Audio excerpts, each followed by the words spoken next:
Going on, everybody? Good old JM here with you on this Throwback Thursday as we present yet another out of the archives right here on the Casa D18 Studios.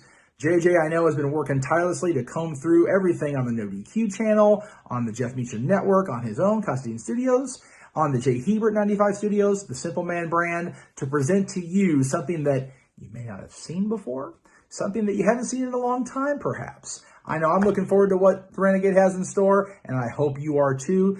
Kick your feet up, enjoy a little respite from the craziness of a Thursday, and enjoy this classic content right here on the Casa D18 Studios.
And now, preview time.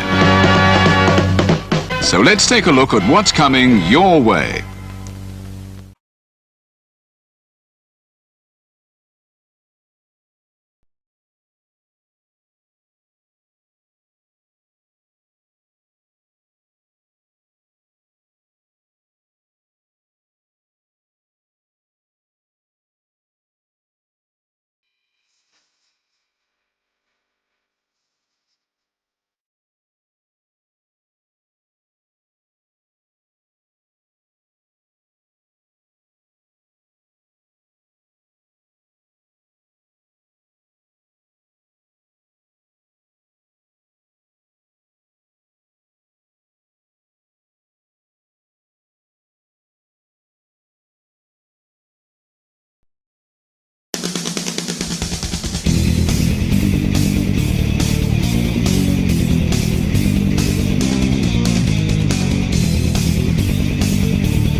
The Jeff Meacham Network's Multiverse of Media. For over 15 years, the recognized symbol of excellence and the standard bearer in coverage of sports and entertainment.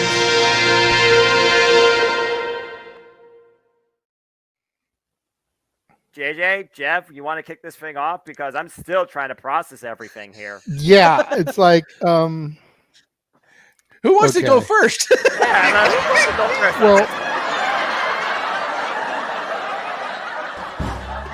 Come on in. It's open mic night with your host. you could maybe say there's really 4 topics, but it's split into 6. The Renegade, JJ Williams. The Sammy and Eddie Kingston thing, which one's the better smelling turd? And his panel of co-hosts. I am founder. We'll call me that for today since we're going with the Jeff Jarrett love theme here this week, according to JJ. The West Coast Professor, Jeff Meacham.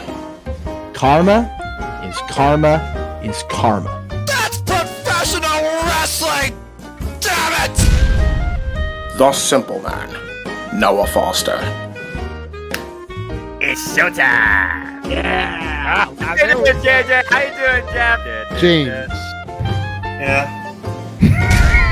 and the He-Man, James Hebert. Imagine Bill Burr, Joe Rogan, Paul White, the Baldies. There you go. It sells itself. Get in there. Short his ass and shit the bed. He's not Amber Heard. Give it time, JJ. Give it time. No, I'm sure Jeff has some stuff that Dumb move. Just don't pull this bullshit again. You get one. Tony needs to stop caring about the ratings. Bradshaw said as long as the ads are in place, we're not going to lose that third hour. Ring of Honor does not have to be AEW Live. They don't necessarily have to coexist with each other. We kind of saw that tonight to a degree. Along with a panel of guests. Well, we saw that no one. longer glorious. Don't you bring that up. You want me to rant about what my NXT used to... No, we are done here for the night. I swear, James. Because you never know who may show up for open mic night. I leave our company in the capable hands of an extraordinary group of superstars, employees, and executives. The first thing that came to my mind was, it's about damn time. Amen. I literally touched everybody in the state's trash. So it's horrible, you guys. Peyton's new thing is Dennis the Menace, but it's funny because she calls it Dentist the Medicine. And that's great. When Elliot Taylor came out and did Born for Greatness live, I was popping my pussy, having a great time. I didn't care. I was having so much fun. Sit back, relax, and enjoy the show. Fuck Bill Belichick.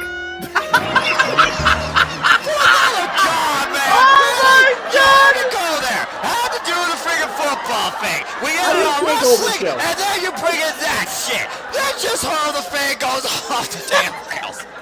Brilliant, bloody brilliant.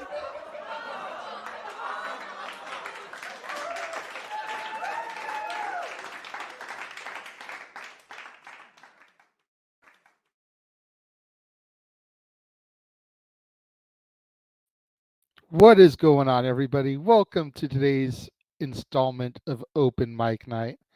I, of course, am your moderator, your host extraordinaire, the Renegade JJ Williams, here today with my illustrious and esteemed panel, the West Coast Professor, the Sith Master, Jeff Mother Effin' Meacham. Ready to go, bro. Let's do the thing.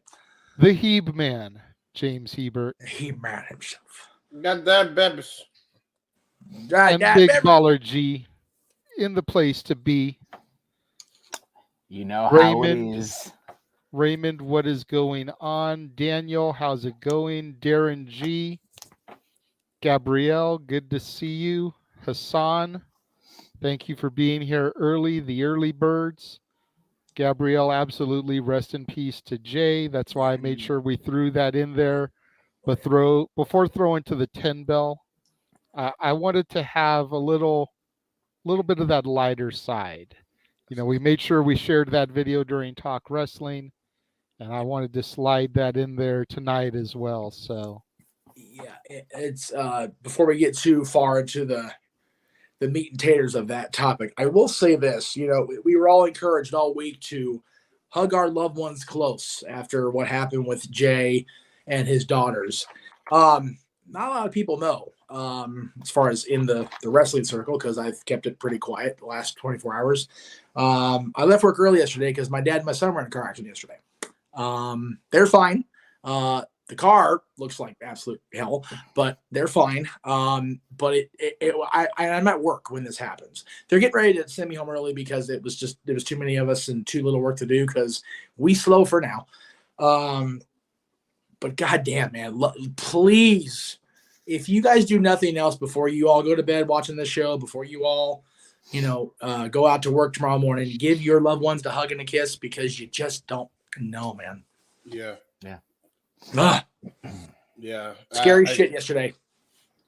It was that was just the case in general. Like I'm still like looking at that and like it didn't feel real even when it happened. Like it all happened so fast. Yeah. And I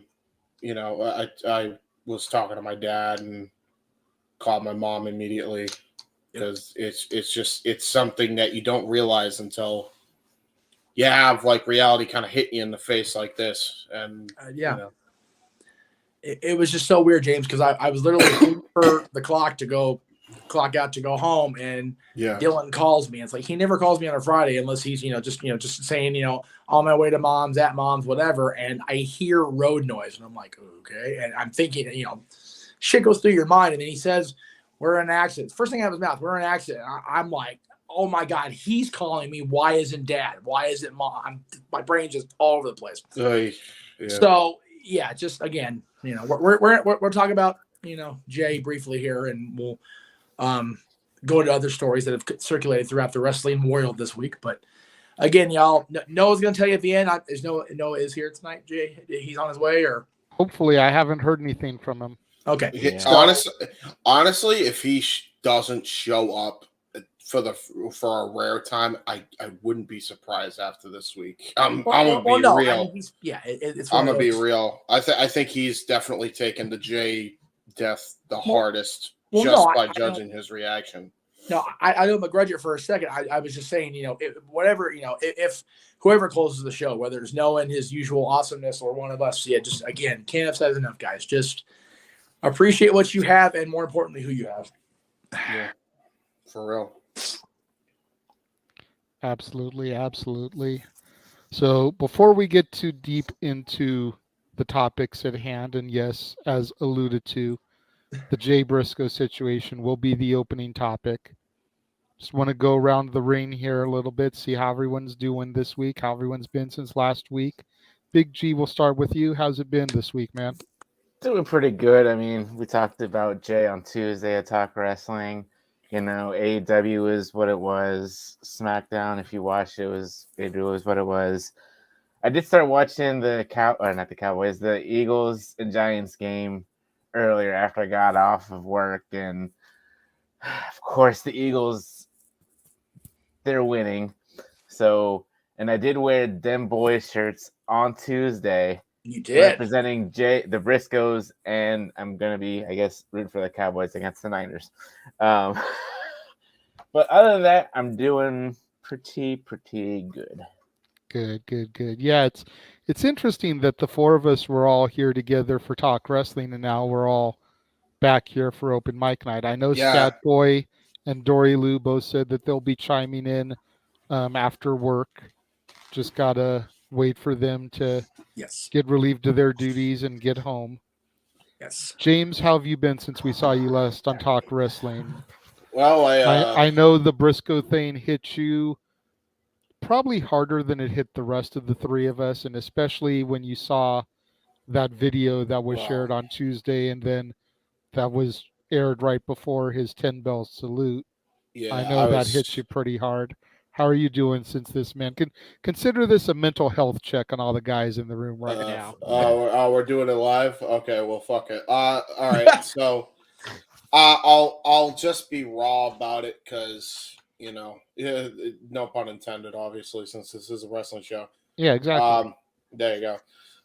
Just to lighten up the mood a little bit. That wouldn't be the only time I cried about it that day, or that night, rather. It's fair. Right after I got off the air, I helped end my stream or end my recording that Casey and Owen were doing for their retro of Rumble 08. And then I just went to bed and bawled.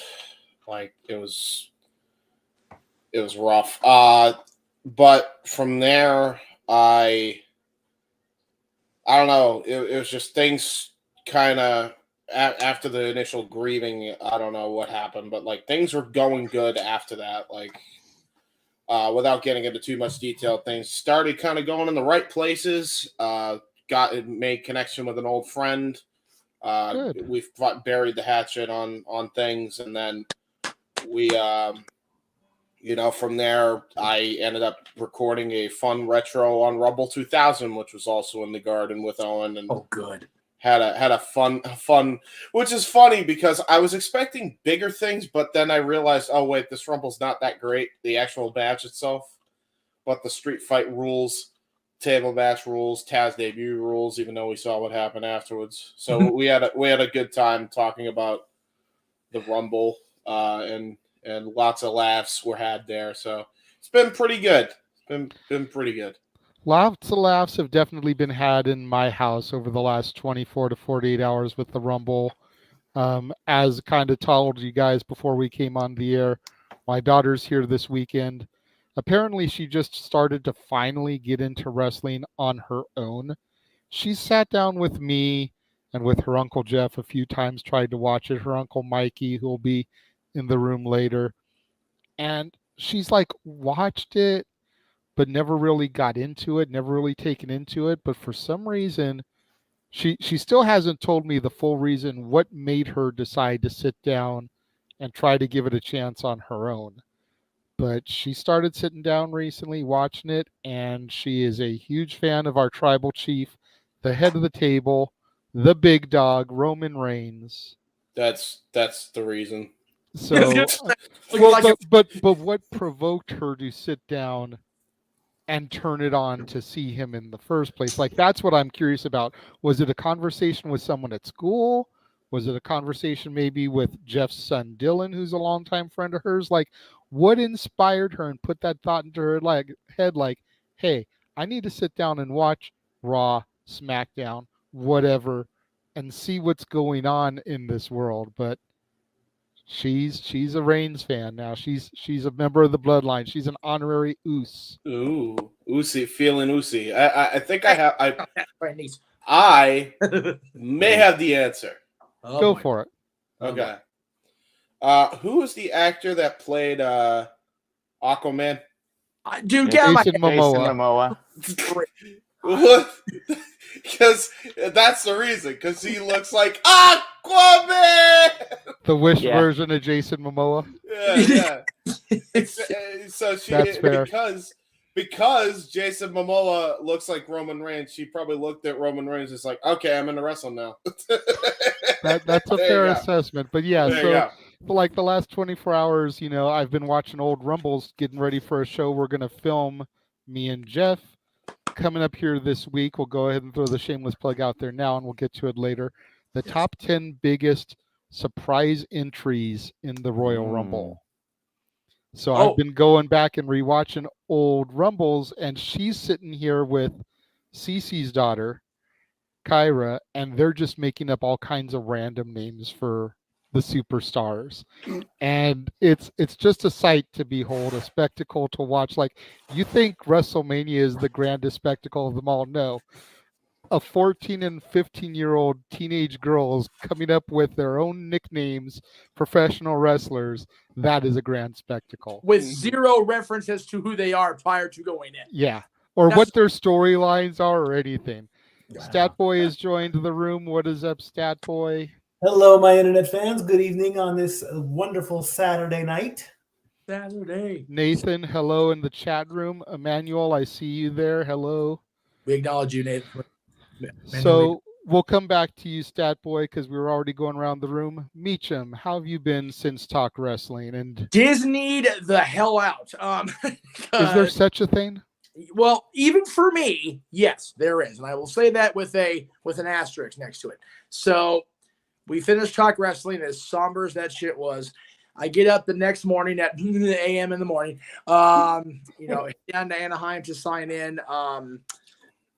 Friends of friends at first. They are all my friends, but I met them through the notorious understated Travis Leland, who ran Wild and hired me as his creative person for that company for a mutual friend's birthday. So we signed to 3 people.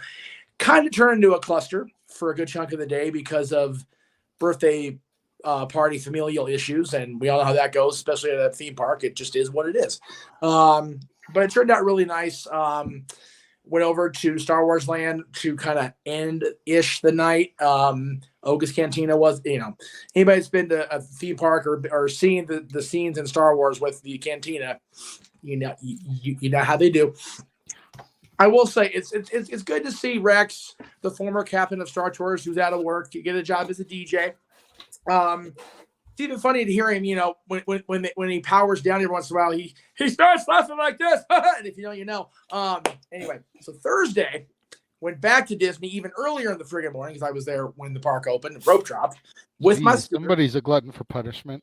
Hey, no. Well, to be fair, Thursday, JJ, you've met my friend Jess and her significant other. Met them at the 24-hour day that we went to. One of the many we went to.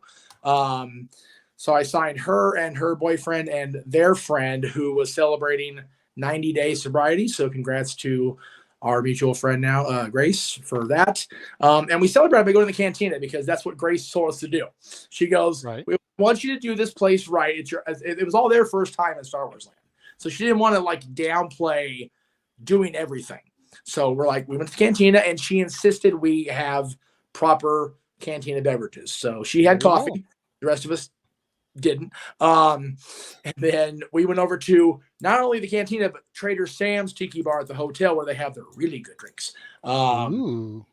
Okay, here the one drawback of the whole night, and JJ will appreciate this because he's a SoCal boy. Mikey, you're a former SoCal boy. No, I'm still SoCal. Just because I live in Tennessee, I'm still SoCal. Quite in my heart. So 10% chance of rain in the weather forecast can mean anything in Southern California. This is accurate. It can drop. That was not the case Thursday night.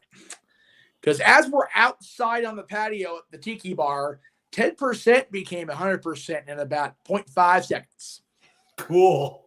Now, where was Uncle Jeff's work-issued rain duster, you ask in the crowd? It was sitting right here on the couch at the house. So no cover. Did bring an umbrella because 10%. Hoodie. Then once they went home and I had to overnight it because I had to work yesterday morning, I had forgotten about the roaring fireplace at the Grand Californian Hotel over by California Adventure. So I literally hauled my shit over to the hotel, put my backpack, including the canvas bag that was now soaked through damn near. Luckily, the book I had in there was saved. And literally put my feet up by the fire. Got so comfortable with my beverages, which were non-alcoholic at this point, and snacks, that I fell asleep in front of the fire. It was wonderful. Jeez. Oh, no, it was wonderful because I was the only one doing that. It was just I was the only one that wasn't a hotel guest. There you go. But I just popped up. The security finally came through about 1:45, and I had to work at 9:30. And they're like, we got to clear everybody out. California, we don't care. It's just California state law. Everybody's got to go home. They can't stay here type deal.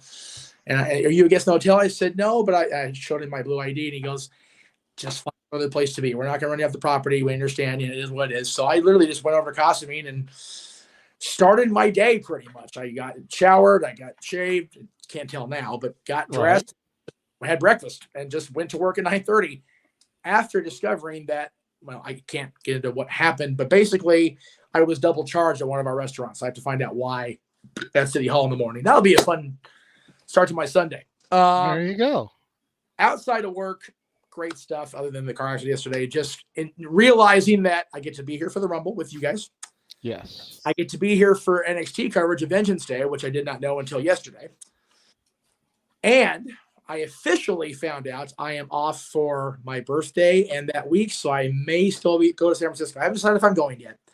But I am also announcing to the...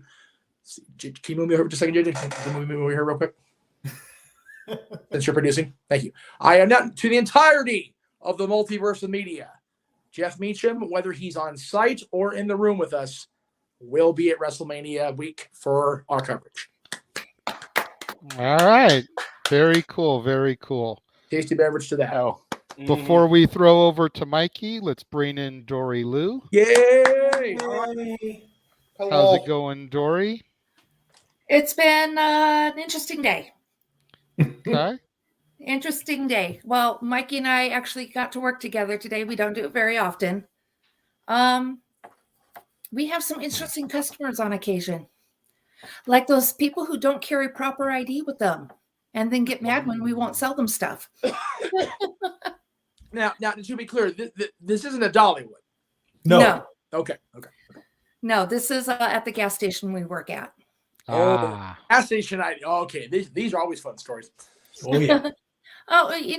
We haven't had any problems on any of the shifts I've been on.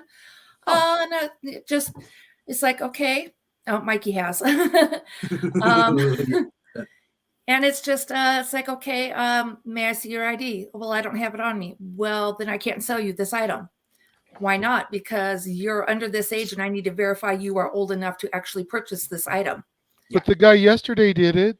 Yeah, well, I did not. Oh my God! Don't get me started on that crap. I actually haven't heard that argument yet. That's a common one out here. Oh yeah, I'm sure. Really but quickly, Emmanuel, I see your super chat. Give us a second to get through the room and how everyone's doing. We'll get to you. Doesn't Aaron always Dory? That's at the end That's of these okay. conversations, y'all. Be patient.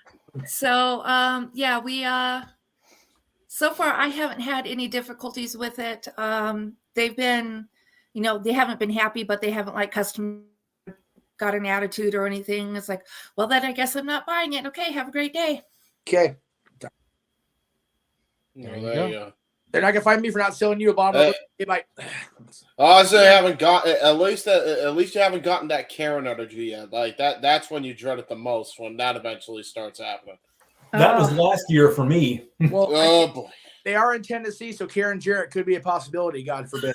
Oh no, Karen JARRETT. Ain't she great? Crazy? Yeah. Ain't she crazy? Yes. But he's a horseman, so there, it's okay. But other than that, we've got some customers. We've got some very regular customers. I was talking with a lady today. I went outside for a short break, and she had this cute little tie Beanie Baby owl in her windshield. And so we started talking because I love owls. And it turns out her daughter works for the post office. She's a mail carrier. And but she's also an author on the side. And so she gave me the information, and I might actually get to meet this young lady before too long. So if I can do this real quick, a little plug, just a tiny little plug. I haven't books yet. The synopsises look really good. And of course I don't have it with me. So we'll catch it on Tuesday's show. All right, there you go. I moved it. I emptied out my pocket. I changed out of my work pants into my sweatpants, and it's somewhere in my bedroom now. To the owl, just let the owl know I said, "Whoo, whoo, whoo." Cute, very cute. And then that boy, my brother, how are you doing this week? Doing great. Keeping up with fantasy hockey, getting ready for fantasy baseball, doing the job. Just getting ready for Royal Rumble. Just looking forward to everything that's coming up this month and next month, and with the channel and everything. Again, just working, waiting for stories, and just loving it, man. Just loving it. Cool. Yeah, this weekend was the rare off weekend for us, as far as doing commentary. I mean, originally we were going to do Prestige Wrestling Vendetta's show, but it wasn't available on Fight TV. It wasn't available on any streaming platform that we could easily access. So we had to cancel it, which was a bummer because I was really looking forward to calling B-Boy's match. Yeah. Yep. But, as the late, great Dusty Rhodes would say, it is what it is, baby. We've got the Rumble next week. We've got Vengeance Day after that. We've got Raw is 30 on Monday. 6 hours worth of coverage, as you're going to get Noah and James calling the action from 5 to 8 East Coast time. And then Jeff and I calling the action from 8 to 11 West Coast time. So much stuff ahead, but we'll get into all that in the plugs. We are going to start the show, as we alluded to. We're going to discuss briefly the passing of Jamin Pugh, better known as Jay Briscoe, who passed away on Tuesday. He was young. Yeah, he was. More specifically, because we did cover this pretty extensively on Talk Wrestling, I did want to get into some of the latest developments that have come out. 2 days ago, it was posted by Jay's wife, Ashley, who posted updates on their daughters who were in the car as well. Yeah. Apparently, everybody was wearing seatbelts except for Jay Briscoe. So that kind of explains his demise right there. But the update says currently the girls are stable, but they both have a very long road of recovery ahead of them. Gracie, 12, when she originally got to the hospital, couldn't feel anything from the waist down. She was diagnosed with an L2 dislocation and an L3 and L4 fracture in her back with compression on her spinal cord. After the hospital got her stabilized, they transferred her to another hospital, and she got feeling back in her thighs, but nothing lower than her knee. She was taken straight for an MRI and surgery on Wednesday morning around 3 a.m. The doctor was able to relieve the compression on the spinal cord, and surgery went well as expected. When you have trauma to your spinal cord, it's a waiting game. With the swelling and trauma, you have to wait. She still has feelings in her thighs, but no movement as of yet. Gracie had tingling in her feet on and off today, and her progress will be a day-to-day basis for months to come. She is bruised up pretty badly, but at this time, no other injuries have been diagnosed. Jaylee was diagnosed with an open tibia and fibula fracture at the hospital where she underwent surgery. They placed an external fixator on and sent her back to the hospital. She has since been diagnosed with a C7 fracture in her neck and has been placed in a neck brace, which she will be in for 6 weeks. She also has an L3 and L4 fracture in her back, which can be managed with a back brace for about 12 weeks. She has a right clavicle fracture from the seatbelt, as well as a broken rib on the right side. She has a small left pneumothorax, which is the air between the lung and chest wall, not inside the lung. They are just monitoring that, as it's not large enough for intervention at this point, which is a blessing. Today she was diagnosed with a perforated bowel with free fluid in her abdomen. She had some internal bleeding in her stomach area. They knew about it, and they were watching it, and today they were able to pinpoint it and find out where it was. That surgery went awesome. That got in there and got the bleeding under control and got her on the mend. She went to the OR for that today. They did a bowel resection, which means they took a little of it out, nothing that is long-term effects. While she was down there, the orthopedics decided to do another washout of her leg and some manipulation to the bones for better alignment. She still has the eternal fixator in place, and they placed an NG tube down her nose to decompress her stomach. They will take it out tomorrow, and this will allow her to eat.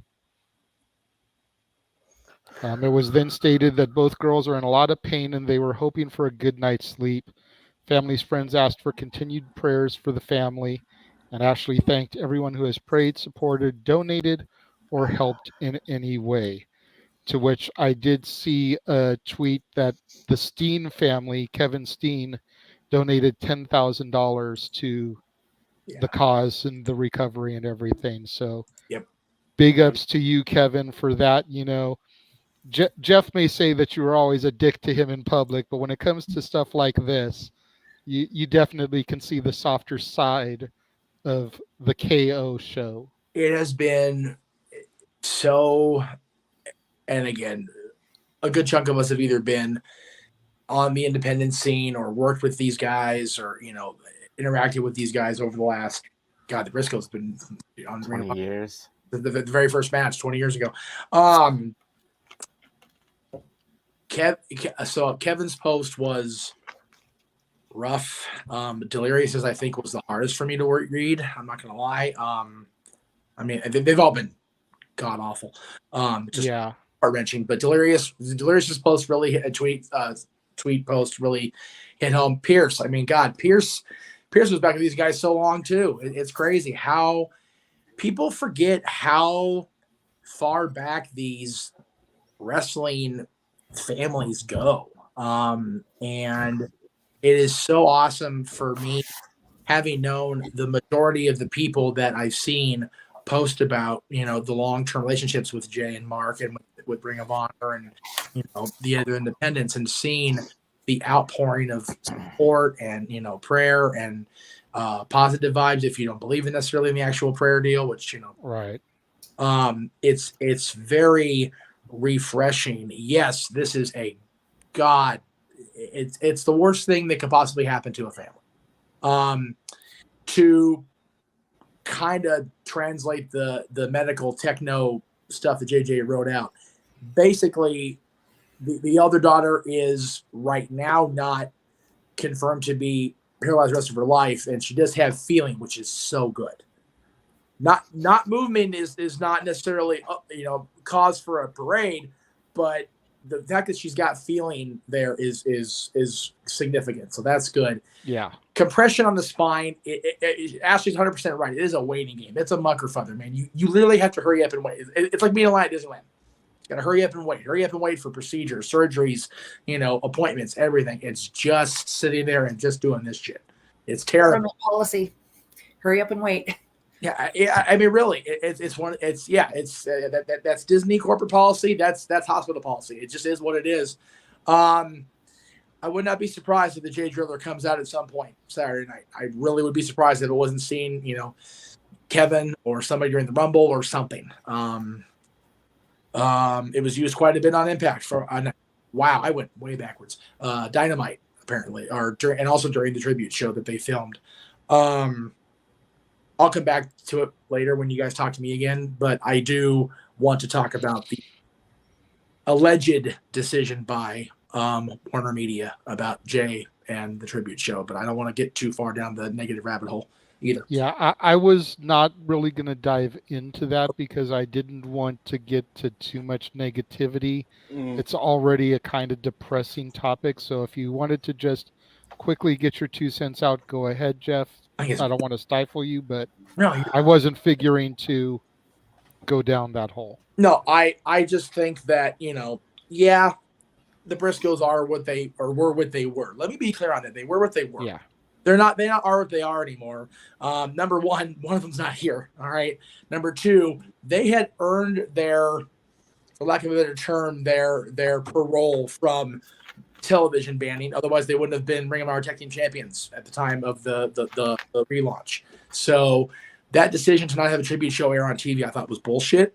But you know what? Hey, the Honor Club can air it, and Warner can kiss Tony's ass. So there you go.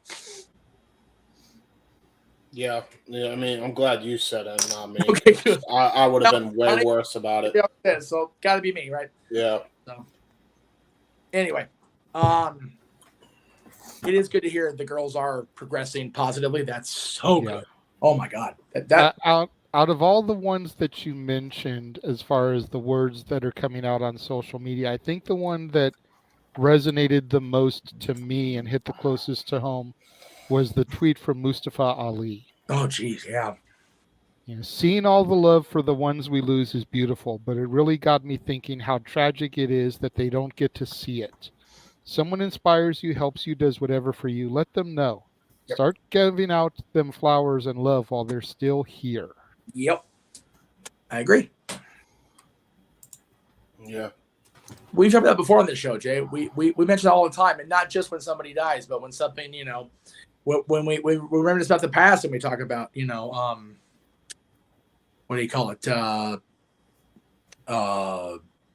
Things like that, just definitely gotta give people the love, again, appreciation while they're here, appreciate who you have while they're here, but also let them know they're appreciated while they're here. Definitely. Hug, a text, how's it going? I try to text everybody in the close circle at least once a day just to check in. And if I can't, then there's a reason why, and I try to do it when I can. Yeah, true that. Anyway, please. I'm sorry. No. You're okay. I mean, I know a lot of us, like I said, G, myself, you, James, we kind of got our thoughts out on talk wrestling. I really just wanted to touch on the situation because of the word that came out about the girls. Yeah. We do have Stat Boy and Dory Lou in the room who were not a part of talk wrestling, and I don't know if they touched about this on the sports bar at all. So if either of you would like to give your thoughts about the Jay Briscoe situation. Mikey, I know you, much like Jeff and myself, you went to Gorilla, and we never really had the best experience with the Briscoes. There were a lot of times that they were booked to show, and then they no-showed. So we kind of carried around that attitude like, fuck the Briscoes. They don't want to be here. We don't want them here. They can go to hell. Right. And come to find out that that was during the period of their life where now they're kind of being, reprimanded for after the fact. The reason why Turner Media doesn't want them on their television. And now this tragedy has occurred with Jay. What are your thoughts on the whole situation? Well, I was going to ask if we had seen a Briscoe Brothers match. I honestly couldn't remember. And I think I might have gotten them confused with the Ballard brothers now that I think of it, because Ballard, Briscoe, and all that. I think they actually did show up once or twice, but I can count on one hand with spare digits the amount of times that they actually showed for matches they were booked for at Gorilla. Right. But I do believe that we saw them at least once, maybe twice. I mean, I don't want to sound like I'm as negative, but I honestly never really got into their careers. That's fair. I don't know much about them. I'm very sorry. My thoughts and prayers go to their family after you gave the medical update. That's a very sad situation. I'm grateful that the children are still alive. Yeah. I'm a little bit angry that he wasn't wearing his seatbelt. That is like the number one rule. When you get into a car, the first thing you should always do is put on your seatbelt. It will save your life. So I'm a little bit angry at that, but it is sad, but hopefully, and of course the IWC, the Internet Wrestling Community, is getting together, and out of tragedy comes triumph. So I wish the family the best, and I hope they get better real quick. Now, as y'all know, I'm still learning the wrestling world. I used to follow a little bit a long time ago, but since I became roommates with Mikey, I've started learning more and paying more attention, because it's actually something. It turns out that when I've got somebody there that I can ask questions to and educate me a little bit, I'm learning more. So I'm not familiar with the Briscoes, and I apologize for that. But as far as what happened, though, it is a tragedy. And who the seatbelt would have saved or not, we don't know that. Because I do know of people who've been in accidents that actually survived because they were not wearing their seatbelt, but it's few and far between. But with that thought,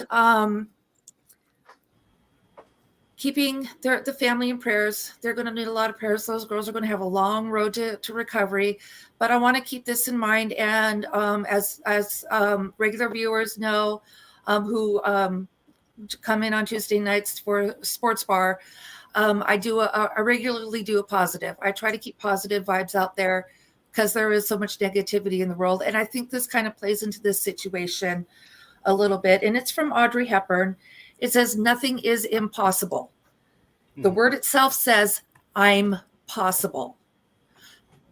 Nothing is impossible. It may not be probable, but miracles happen every day.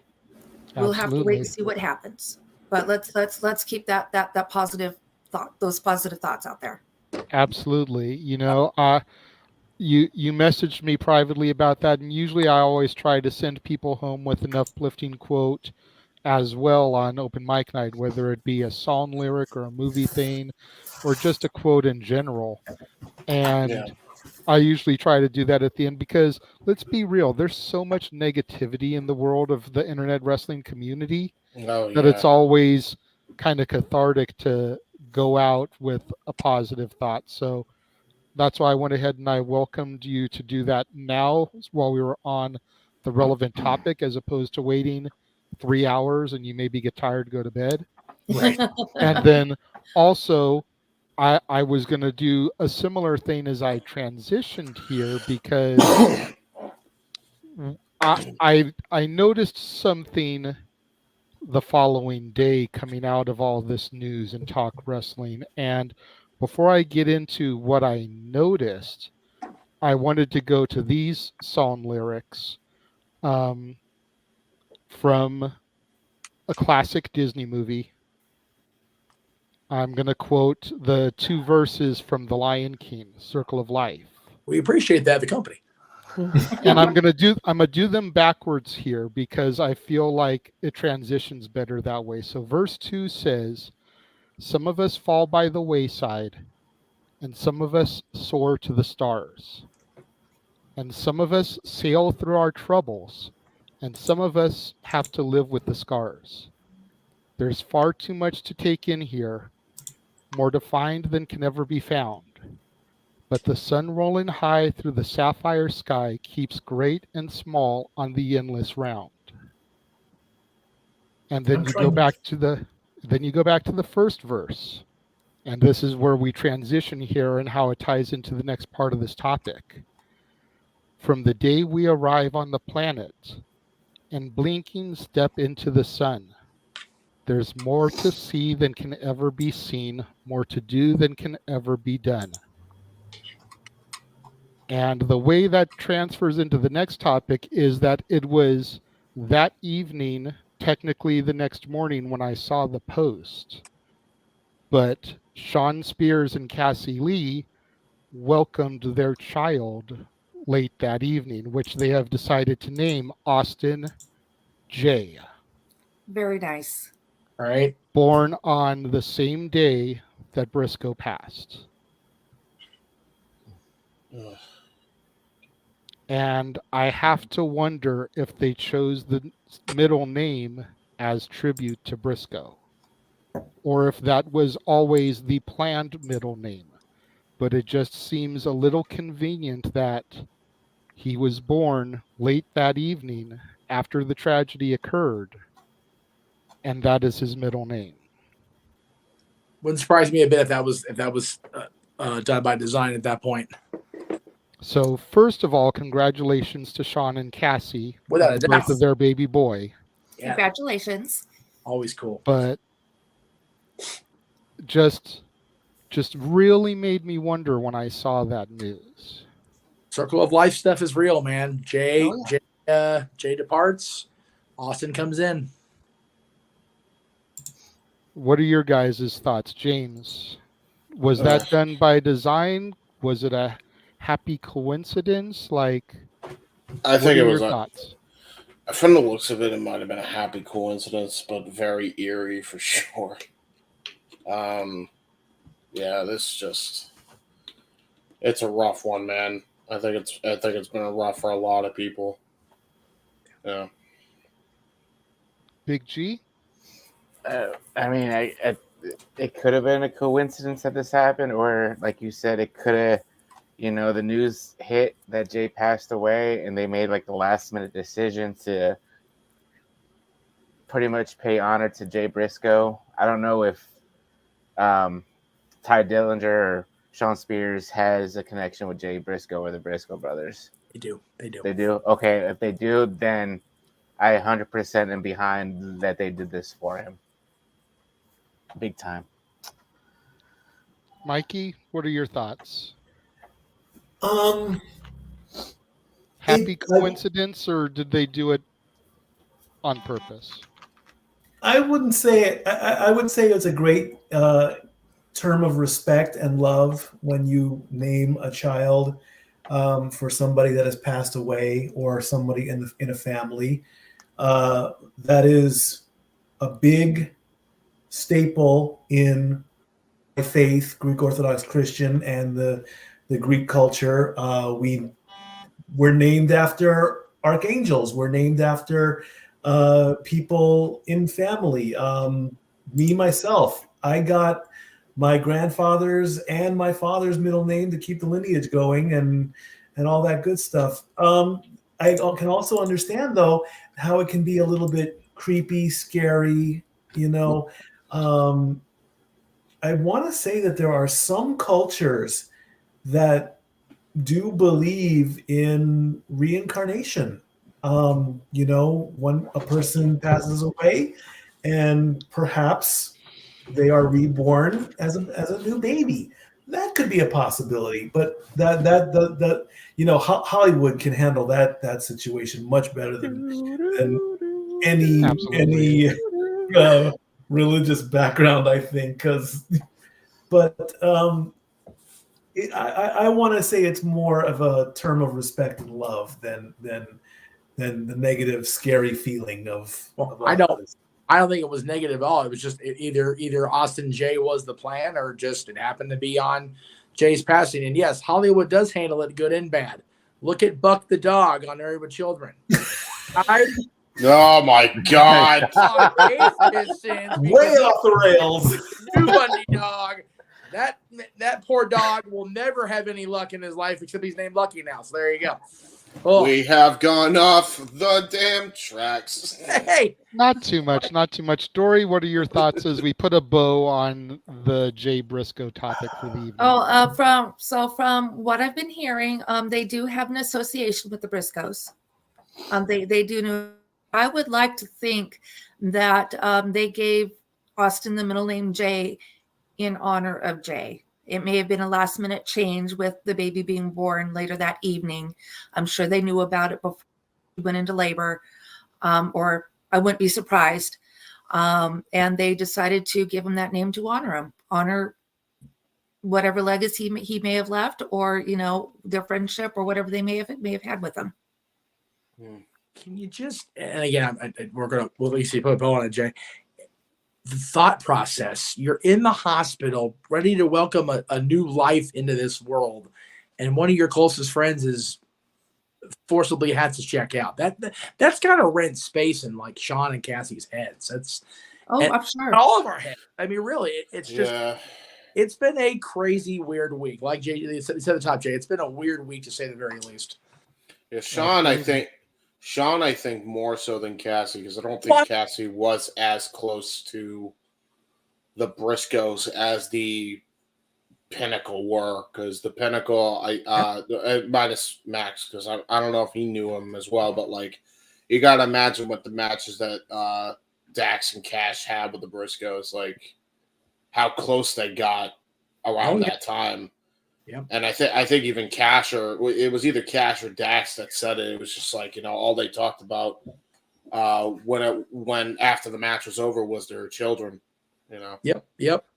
It was very. When I heard that, all I could think of was when Bryce, said the same thing when Brody passed, and they had that tribute show about him, and said the same thing in tears, about Brody. All they would ever talk about was their kids after the show was over. Wow. Well, that's what we do as parents, man. We get on this show, and we bitch about wrestling. We talk about how much we love stuff, how much we hate stuff, and then we go off the air where we talk for another hour and a half about our family shit. Oh, great. So what you're saying is I need a kid.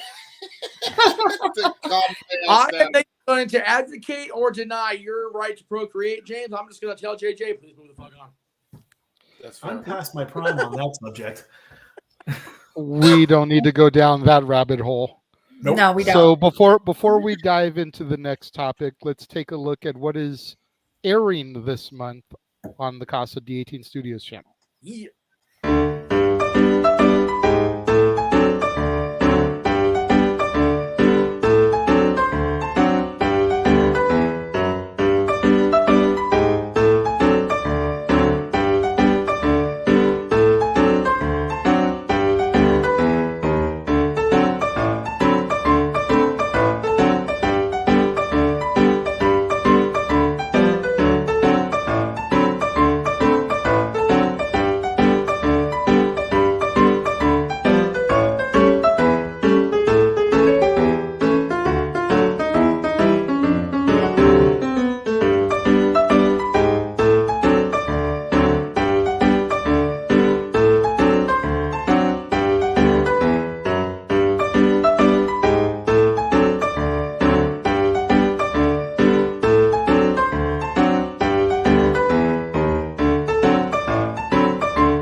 there you go. That is what is going on this month on the Casa D18 Studios channel. I have been neck deep entrenched in a shit ton of musicals, some which have been fun to watch, some of which have bored me to tears, some of which have made me laugh, some of which have made me cry out of boredom. But, you know, it is what it is. Which just got your household for life now as a result of tonight's the one you watch tonight, you know. That's right. Suck. Before going on the air, we watched Rocky Horror Picture Show, which is the last one that needs to be reviewed. So The original or the remake? yes, no, the only one that matters. There you go. There you go. With or without audience participation? Without, because we had someone who had never seen it before. So we didn't want to pull what happened to Jeff, where his first experience was actually in the theaters, getting the audience participation and feeling like the movie had been destroyed for him because he couldn't hear what the hell was going on in the movie, not realizing that what was happening in the theater was part of what's supposed to happen. Mhm. So, you know, first time view, we usually try to let the person see it without the whole audience participation, just so they can get a grip of the insanity, the midnight insanity, if you will. Oh, yes. But Been there, done that. viewings afterwards definitely will have the participation. Wait for it. As we transition, though, into the next topic, I don't remember if it was this week or a couple of weeks ago, but Kurt Angle gave a quote on the Kurt Angle show that I felt was worthy of addressing here this evening. He says, "The business has changed. It's about stunts now. These guys are doing high spots. How long are you going to do that? How many times are you going to do it before you get injured? Doing the chain wrestling and submission trade-offs is a lot safer, and the fans actually like it." Mm-hmm. Now, to quote Harvey Dent, I'm of two minds about this topic. because on the one hand, Do you need a quarter? what originally kind of got me into pro wrestling was the high spots, the Jeff Hardys, the Rey Mysterios, the Billy Kidmans. You know, that's what kind of roped me in, because I was like, holy shit, what are these guys doing? This is crazy. Once I got into wrestling and started doing it for myself and, you know, getting balls deep into the business, if you will, I was more attracted to the likes of the Chris Benoits, the Kurt Angles, the Dean Malenkos, the technical wrestlers, the Bryan Danielsons. And I see a point in what Kurt's saying, but how many people have suffered concussions from multiple German suplexes? Exactly. How many people have had broken necks or dislocated shoulders from an arm submission or something, or had cartilage torn in their legs from a Boston Crab or a sharpshooter? Like, there's a certain level, I think, of where what Kurt is saying is accurate, because the short-term risk isn't there like it is for a botched high spot, but I feel like the long-term damage is also there, because you're going to slowly, that's what submission wrestling is you dissect a body part. They say that all the time on commentary. Picks apart and dissects it, breaks it down. The Andersons, man. That's not just, you know, willy-nilly wording. Like, you literally are, over the time of your 5, 10, 20, 30-year career, that body part is being broken down. Yep. How many surgeries has Rey Mysterio had on his knee? 452. As of today. As of today. There might be more in the up and coming future. In fact, they're looking at an approximate 10 more on the docket this year. So that's where I stand on the topic. And James, I'm going to come to you first on this one. What do you think about what Kurt said in this topic?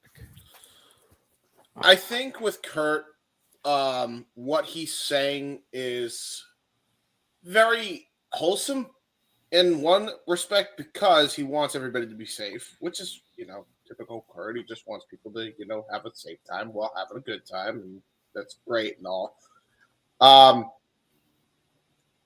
The problem is, I feel like if you take away the high spots and all this stuff, right? And you like, if you take away one aspect of the business, you're taking away an aspect of the business that an audience may get into wrestling for. I think there is, we say it every week on this program, and probably just in general on the Multiverse media, different strokes for different folks. Absolutely. People get into wrestling for whatever reason. I legitimately know there are people out there that, and I know these people that literally got into wrestling because there was a freaking damn Terry Reynolds was basically their skimpy outfit and everything, and then they stayed because of the rest of the presentation. Like, that's just how it is, people like different things, and then they stay for other things. That's fair. I think, Kurt Angle saying, "Oh, high spots are bad because you'll be injuring yourself really, really bad," is rich coming from Kurt Angle, man who multiple times did a freaking moonsault off the fucking cage. Like, okay. Like, we go over that. Or, better yet, Kurt Angle, the guy who tried to suplex Shane McMahon how many times through the glass panes, the king of the ring? Yeah, with a broken tailbone, by the way. Oh, yeah. Like, early in the match, he breaks the tailbone. Okay, I'm just going to lift a full-grown man, and, I botched it, better do it again. I botched it, better do it again. Because Shane asked him to. Yeah, it's like...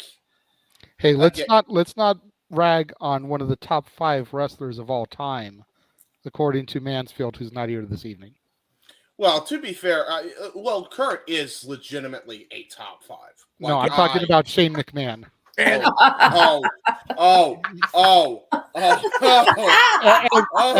while James goes over that, let's welcome Mikey T into the room tonight. What's good? What's good? Open mic night, alumni. Hello, brother. Good to see you, brother. Continue, James. Sorry, you threw me off by mentioning that Shane McMahon is top 5. In Josh Mansfield's eyes. Sorry, no, I meant Angle. Sorry, back to Angle. Yes. Yeah, Angle. I feel like Angle. It's weird that Angle's saying that because I feel like he's mastered every single style that wrestling has ever seen in like the last however many years. Yeah. And how long was he in the business, like, in total for, like, 20? At least. 8 or 9 in TNA, right? Yeah, so it's like the dude mastered Strong Style, dude mastered Lucha Libre, the dude mastered... Collegiate. I mean, he a won a gold medal with a broken freaking neck. Yeah, exactly. He mastered the WWF style. He mastered... just about any style that you could think of at that point. Kurt's mastered every single bit of it. Did you say comedy? Even comedy. Like, name one person who could do a comedy wrestling match and then go into a serious program soon after that and still be over and completely protected. There is a handful of guys that could pull that off, Pretty much the entire main event roster of 2001, which is why the Invasion, as bad as it was, should have been a freaking gold mine. Exactly. But James, real quickly, let me direct your attention to the comment here. Hebert, I get what you're saying about people watching the show because they like high spots, but surely they are more effective when they're used by the right guys and not 5 in each match. Okay, I always see this. My argument to that is explain the Cruiserweight division in WCW. Just that brought a lot of people in that have never seen WCW before, and then they stay for the rest of the presentation. Well, but to Kurt's point, the wrestling business has changed. You figure he was not even in the business when the Cruiserweights really became prominent in 96, 97, and then 98 because he didn't sign that contract that Vince threw at his feet after he won the gold medal. Kurt had to come in 98, 99 and, learn at the Funkin' Dojo and learn from the ground up. So like you, James, I don't disagree with what he's saying, but what Sam is saying, JJ and I got a lot of this after we got home from AEW a week and a half ago, almost 2 weeks ago now. The trio slider match was just a bunch of high spots, and oh wait, the Bucks won the titles back. I mean, and yes, ladder matches are supposed to be like that. They're supposed to be high spots. They're supposed to be, spectacles. They're supposed to be batshit crazy. And Matt and Nick and the Lucha Brothers and everybody else in that match are all batshit crazy. We've grown up watching most of them over the last 15 years, so they are nuts. But how many super kicks do we need in a match? Yeah, that's the counterpoint. Yes, matches like that do need the high spots. We just don't need multiple of the same, is what Sam is saying, and I'm sure we can all agree with. The super kick party was really neat for about 3 months. Now it's just like, okay, guys, come on. And again, to that point, being an old school fan, Shawn Michaels' super kick ended the match in 1996. The DDT ended the matches in the 80s and early 90s. It didn't happen anymore. And I think that's a major thing when a super kick, when a DDT, when a stunner at times is a setup or just another signature hold. It's not the finisher. It's not the end of the night. Or the RKO. Well, yeah. Yeah, they're more of a prominent finisher. I will at least give that, or at least a attempt at a finish, not just a random spot in the match. But on the other side of that, Randy Orton uses a second rope DDT as a setup. It never, ever ends the match, ever, ever. Never has for him, never will for him. So that's a problem. Again, Kurt's not wrong. That vibrating phone keep going off when we're talking. Sorry about that. That's just what I was gonna try it in chat. I just couldn't make myself happen. And again to Kurt's. Again, this is on a podcast by somebody that's been mostly retired the last 3-4 years.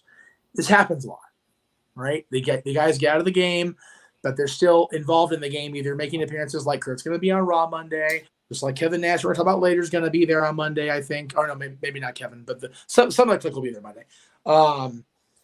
They look at, oh, well, it's changed and it's not good. It's not this, it's not that.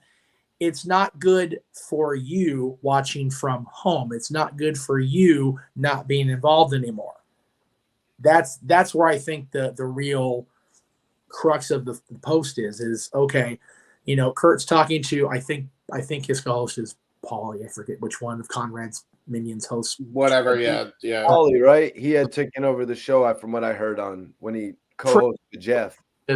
But Kurt's talking to Paulie about this in 2023, but Kurt Angle not that many years ago was doing basic stunt work as a wrestler. It's like, okay, guys, where do we draw the line between kind of like complete hypocrisy? God damn it! Stand in front of the sports bar, please. No. I don't know who that is, but that's hilarious. That's not Stat Boy approved. That's that is not.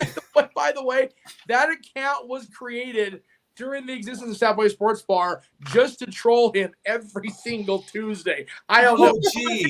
And I don't care because the account's the greatest thing ever. However, the True Mighty Ducks are awesome. So there you go. Anyway, you know what? If that account was created just to troll Stat Boy, then the hell with it. Oh no! That boy's got some haters. No. My team has haters. I don't have haters. Well, I don't know. One of those for the count. And if I do have haters, they better have a good reason as to why they hate me.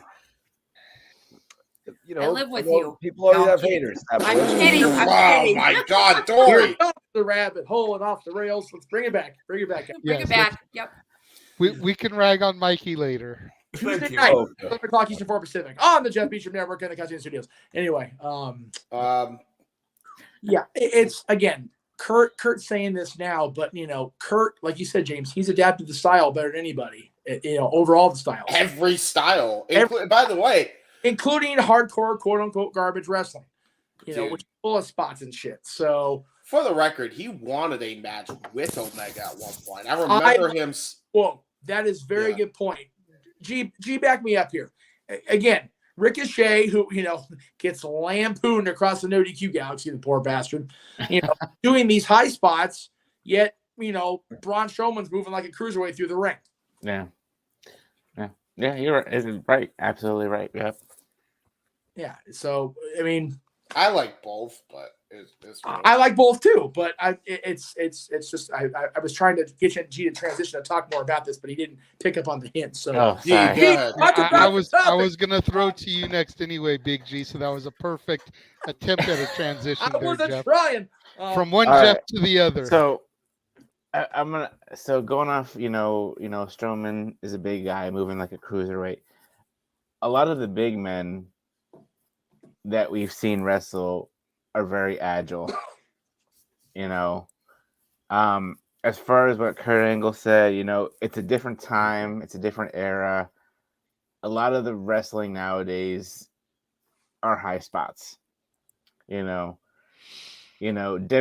you don't see it as much as you do in AEW. AEW, they do have great wrestling. Bryan Danielson is an excellent technician. He got trained by Shawn Michaels. He got trained by the very best. The Bucks, I'd never followed the Bucks until they, Ring of Honor, AEW. So I don't know how they were back when they first started, if they were all high spots. Okay, they were the same. Okay. Kind of more jobbers. The Young Bucks have always kind of been like the Wish version of the Hardy Boys. Gotcha. Okay. Damn, JJ. And I mean, especially when they first started out here in Gorilla, like they were even wearing like the old plaid tights, like the Hardys used to wear, like for real. And they were to be fair, the Wish version of the Hardys back then were trying to be the freaking Wish version of the Rockers. They were just the Rockers. Yeah. So, anyways, I mean, you go back to the Attitude Era. In that very first ladder match between the Hardys and Edge and Christian, there were some high spots. There was some wrestling. Now, I like a bit of both. I like the technical wrestling. I like the high spots. Because when I see the high spots, I go like, holy effing shit. I wish I could do that, but I can't. I'm not agile. No, so I've always been a fan and attracted to the guys like the late great Eddie Guerrero, right? Who could wrestle the style of as a cruiserweight, but also get down and dirty with the technical of Benoit, Malenko, and Jericho. And I see where Angle's coming from too, and Jeff hit it pretty much very well. Kurt's been out of the business for the past. He wrestled at WrestleMania 34 and 35. Ugh. And ever since then, he's just been doing meet and greets and stuff like that. He was at Celeb Fest 3, I believe, and I didn't get the chance to meet him, but he still looked in great shape. He was sitting down for most of the time. He wasn't standing up and stuff like that. Yeah. And that's because he's getting up there. I don't want to say he's getting up there in age, but the wrestling. His body is up there in age much more than his body. There you go. Thank you. His body is deteriorating. And I get where he's coming from too. So it's a matter of just everybody's opinion. Everybody's entitled to their own opinion. And that article was brought to you by the Kurt Angle Show, by the way. Right. Had to put that out there. So other than that, I mean, not much else to say about that. So. All right, so Conrad got a plug. Aaron's got a plug from Colin. Everybody gets a plug. It's freaking Oprah up in this bitch. Everybody's getting a plug tonight. It's all good. Hold on, wait. I got a plug real quick. My controller to my computer. Here we go. Up. There we go. Hey, you are classic, Eve. Emmanuel, I have an answer for you. SummerSlam 1998. Yeah, The that's Rock and a Triple really H. good one. Yeah. Hunter. Yep. Rock Hunter. Yep. As far as a high And honestly, WrestleMania 10, Shawn Razor, with the exception of the flying splash that Shawn did, there weren't really a whole bunch of high spots in that match. You got to do that, though. No, but unfortunately, the two spots that people remember are the splash and the spot where Sean freaking falls off the ladder and gets himself caught in the rope that ends the match. So You named it, Jeff. I get where the mindset's coming from the chat, but yeah, Rock Hunter, which I'm sure was forefront in the mind because it was just about a subject on Young Rock last week. Oh my God! By the way, if y'all aren't watching, I can get with that shit. Good Lord, so good. Wow, that was except for the casting of the Attitude Era people. Let's just call it. Hey, you know what though? Weird. Our boy Luke Cox is our boy Luke Cox is playing Steve Austin's. I got no problem with that whatsoever. Luke Cox looked good, and he sounded good. The problem is he doesn't look like Austin, dude. That looked like a Brazzers casting, bro. What? Okay, so before we get too far off the rails on this, I will just say that I don't think they're really going for the let's make everybody look like, you know, because Mick Foley sure shouldn't look at Mick Foley or Hunter or anybody else. I think they're just trying to I think they got Hunter's nose right, but that's about it. That's fucked up, but it's not wrong. Anyway, like Pretty Deadly. Damn. I can't. What, man? I'm just keeping it real. We love you, Mikey T. All right. Bring it back in. Bring it back in. Yeah. Bring it You're back out of in. line, but you're not wrong. Continue your thoughts, Jeff. The train is off the damn rails. Jeff has lost it. With his Charlie Conway Jeff. jersey. My daughter Yeah. shames you for the Conway jersey. I shame your daughter for loving Luke Skywalker. Too bad. Anyway. Whoops, that's out there. We got a Mikey T, or Mikey Yeah, T. I Stat Boy Mikey that had his hand up. James, remember who's hosting, producing? Just sorry. Okay. Go ahead, Stat Boy. I was just going to throw out the actress that was playing China. I almost thought it was from NCIS. Polly Perrette. Yeah. Robbie. I thought the same thing. No lie, dude. It's not just you. Yeah. She does look very similar because he pulled me in for a few minutes for that one. Who's the chick online that's been like always cosplaying as China, like who looks scarily accurate to her? I forget her name off the top of my head. Yeah. I know you're talking about. She's a local model actually. That just kind of starts up to conventions. But anyway, fair enough. Stat Boy, what are your thoughts on Kurt Angle's comments? I can agree with what Kurt Angle said. Of course, going far back, I remember, I believe, the unprofessional story of professional wrestling biography. I believe they had Gene LaBelle on there and a lot of the older wrestlers, and they even said what Kurt said. The kids today go for the spots, whereas the older generations go for the wrestling. You know, a wrestling match starts with a collar and elbow tie-up. That's wrestling. It goes into an arm bar. It goes into an arm lock, a hammer lock, a leg lock, all that stuff. You throw them off the ropes, you knock them into the ground. Now you're going for spots, unless that person is a wrestler like Kurt Angle was or is, and like Chad Gable is now. Chad Gable, a proper wrestler, and when I'm saying wrestler, I mean grappling, Greco-Roman freestyle. I don't really see him doing any spots. The greatest wrestling match that I saw was Daniel versus Claudio, the hour-long headlock match. That was a wrestling match. They were on the mat. Claudio couldn't get out of it, and they rolled around the ring for damn near an hour. Greatest wrestling match ever. No spot. But the fans want that moment. They want that OMG moment, the LOL moment, the oh my God moment. That's what they want. And it's just more and more. And then can you top this? And can your body hold out? Rocky once said, you get punched in the face 500 times, it's going to sting. Your body is going to break down and you can't do it anymore. I would love to see a classic wrestling match again without any spots, if it's possible, you know, where they're just going back and forth. You know, even the dungeon match that they were on the ground, and then you get the spot where he went through the roof and got hit with a dumbbell. I thought that was going to be a great match, but unfortunately, it was a different era back then. So I can agree with what Kurt says. The business has changed. The spots are getting way more dangerous, way more unnecessary. And when a crowd says this is wrestling, there better be a hold in there somewhere and not a spot. Fair point. Yes, Jeff, you had a rebuttal? Well, just but before you go to the next person, I want to that comment that just put up there.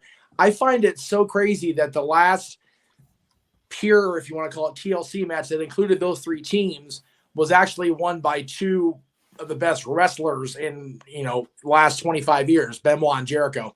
The long forgotten TLC match, because those four teams had a TLC match and it was TLC all the way through, but in the end it was Benoit, the two greatest technical wrestler that I saw live besides Kurt Angle, and Chris Jericho, who was become the jack of all trades, that won that match. So again, it really is about eras. It really is about where you came up as a fan, where you came up as a wrestler, and where you are now in life. Somebody mentioned Angle did that. JJ, you replied to Darren. He did that moonsault off the cage at 32. My 32nd birthday, I looked like I looked in the picture with Mickey with my fedora on. I ain't doing no moonsault off no damn cage at that age. Yeah, Jesus. No. So it really depends on perspective. Is everything. Perception's reality. So the Undertaker said in his Hall of Fame speech, and it's so true. Believing is seeing. Yeah. And to kind of go off on what you said there to Emmanuel, it's like, if it was me, if I had to go out there and do a TLC match after the bar had been set that high, I wouldn't try to do the same or do better than. I'd try to do different than. That's so. I would try to take it more back to the Triple H Rock ladder match and try to figure out how to do something like that with the TLC stipulation, with the teams involved, instead of just trying to make it about flash and high spots. That's me personally, though. Mikey T, you're the newest one to join the room, and then Dory will go to you to close this topic out. Just to quickly highlight, because I know you weren't in the room when the quote was originally read, Kurt basically saying it now, JJ. Okay, good. So you're up on it. What do you think? Now what do you think about Kurt's comments? Kurt's pretty much saying it's all good when it comes to the fact that they're doing a lot of these high diving spots, because he's done it in the past as well. That's one of the first thing that comes to my mind when Kurt Angle's talking about high spots. How many times Kurt Angle went up to the top of the steel cage and did a moonsault off of the top of the steel cage. You know what I mean? But the one thing I guess I want to talk about is Kurt Angle speaking about Triple H being a good authority figure. Is that a portion of this topic as well? No, it doesn't have anything to do with his authority figure. Oh, it's nothing. He said Triple H. I thought we were going to cover how Triple H was actually, but no, that's got nothing to do with it. We're just talking about him feeling that too many people do spots, which is how they get injured. Yeah, I see Kurt's need to do more wrestling. I see he's bringing up the fact that if they do more chain wrestling, it'll add to the longevity of their career, which is something that we've seen Daniel Bryan pretty much implement in the later years of his career. You know what I mean? Now he's kind of just doing everything in AEW, but Kurt Angle really should have used his own advice. You know what I mean? Kurt Angle kind of, ruined a lot of the key moments of his career when he basically wouldn't, get himself in line and had to leave the WWE. He had to go to TNA for 8 years. I mean, I've read multiple interviews with Kurt Angle where he says he actually enjoyed his time at TNA more than the WWE. And that's kind of like crazy to me, because Kurt Angle has so many major moments in the WWE. I mean, for crying out loud, we remember matches from No Way Out more than we remember matches from WrestleMania with Kurt Angle. You know what I mean? He had a couple matches with like Stone Cold before Mania. He had the Undertaker match and shit like that. You know, Kurt Angle, where was I going with that shit? You know, Kurt Angle has more memorable moments in the WWE than he does in he has. TNA. So, like, I looked it up on YouTube. Like, I was like trying to find it. I'm like, give me a funny moment from Kurt Angle in TNA. I'm like, top boy. 5 Kurt Angle funny moments in TNA. I couldn't find one. I could give you a top 15 actually. We'd be here all day. I couldn't find no funny moments from Kurt Angle in TNA, like the moment when the Undertaker knocked on his locker room and Kurt Angle came out with a American flag bandana on his head. I'm sorry. Stuff like that was just cracking me up back in the day. The best, I think, Mikey T, was Kurt Angle singing Jimmy Crack Corn and I Don't Care. Man, I got Olympic gold. I got Olympic gold. Yeah. That stuff in Austin was great. You know what I mean? It almost made up for the power trip, the 2-man power trip ending quickly back in the day. But let's be real. I mean, Kurt Angle's body couldn't hold up, so the career that he came back and had really was lackluster. We were tricked at first, you know, because he had the match with Ronda Rousey. It was like, okay, we would have rather it had been The Rock. I mean, realistically, I think we all remember because we saw the promo with The Rock and Ronda from a few years before. And then he came back with the Shield. So it was like, oh, this shit could be good. Kurt Angle's actually going to, you know what I mean? He wasn't supposed to come back that night, but it was like a little taste. You know what I mean? But then when he ultimately came back, he did not wrestle any of these guys that he is speaking about on his podcast.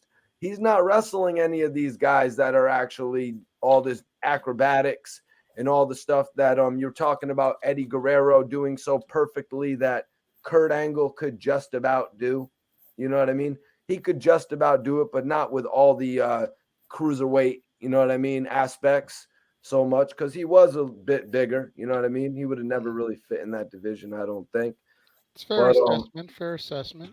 No, so he was making versus crappy Corbin instead.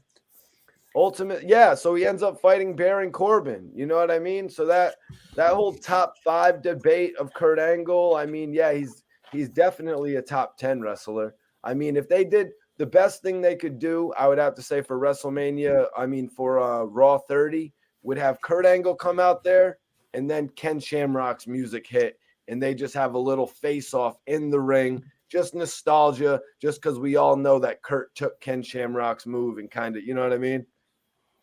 That'd be interesting. That would be interesting. When they did the Kurt Angle thing late last year, I want to say it was his birthday, and he came out there, and the Alpha Academy came out there to interrupt him, and then they did the whole thing where he had the Street Profits come out to challenge them. It's like, that was a missed opportunity, in my opinion. They should have had Haas and Benjamin one night only.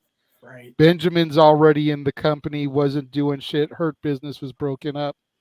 Charlie Haas, I'm sure they could have tapped him for a one-night appearance. World's greatest tag team, Team Angle together again to take out the Alpha Academy. That would have been so perfect. That would have been some good shit. Dory, let's go to you to put a bow on this, and then if anybody else has a final thought, so we can move on to topics.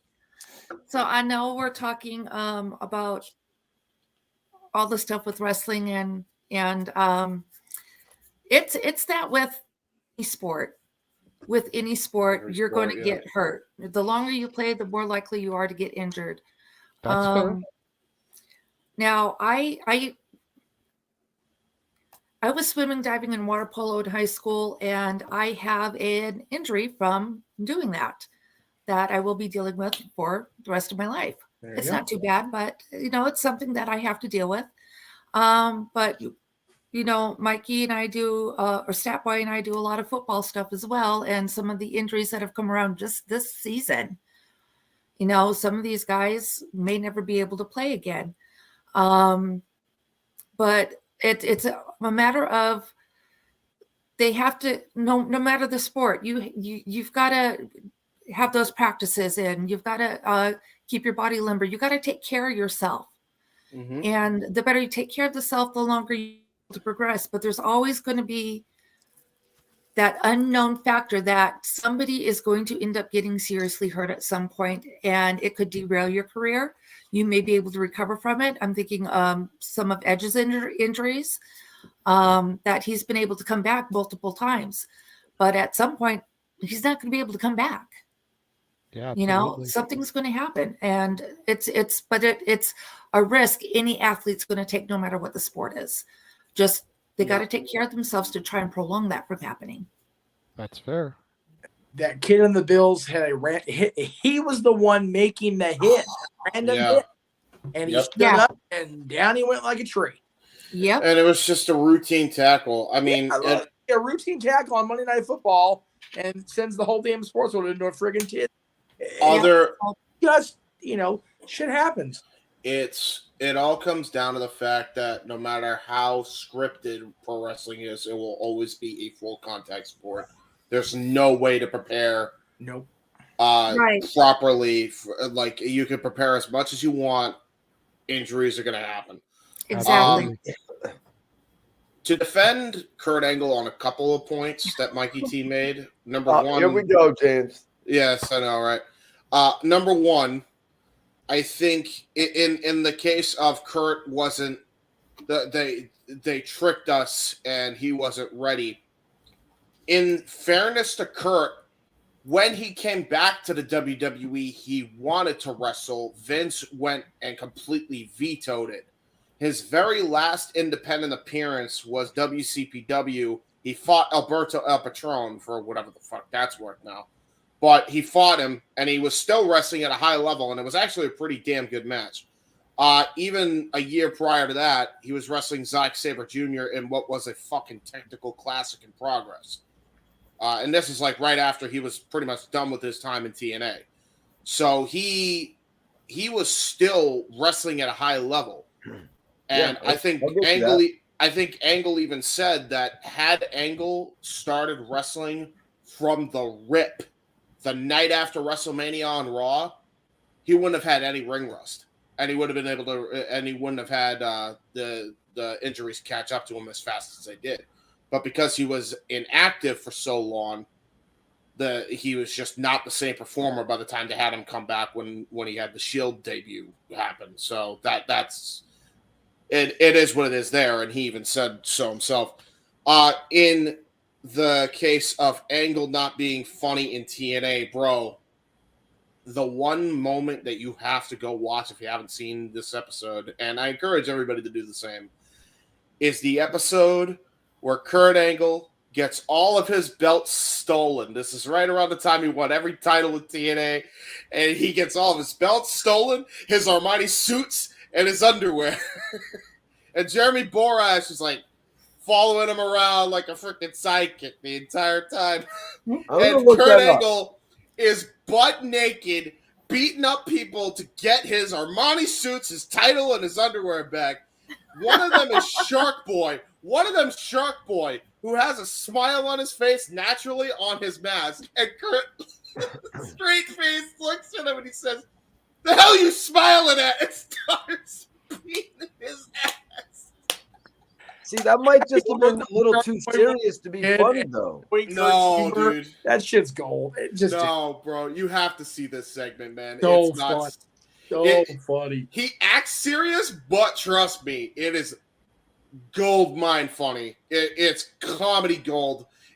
Kurt in TNA, I feel, gave so much of what he learned in WWE, brought it to TNA, and learned what TNA was doing and learned what the independents were doing in turn to make him the best all-time performer, and why I think he's an all-time top 5 performer in the industry, period. Nobody could do what Kurt Angle did, and he did it like that. His memory was like a sponge, dude.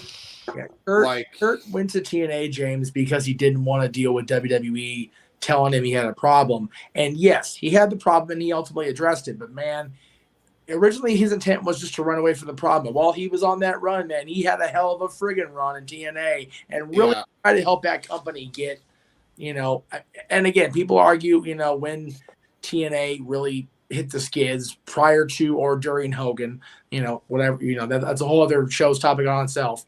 But, Kurt really tried to steer that ship right because he knew that Dixie and, the people were trying to invest in him. And yes, he was a WWE guy, but, they were trying anyway. So, yeah. All right. That was pretty good. Really quickly, Gabrielle, happy birthday. Happy birthday. Happy birthday. We hope that you'll tune in for our Raw is 30 coverage on Monday on your birthday and join the festivities there. Yes, please do that. Before we get into the next topic, we're going to take another quick commercial break, and we're going to take a look at what is going on over on the Jay Hebert side of things.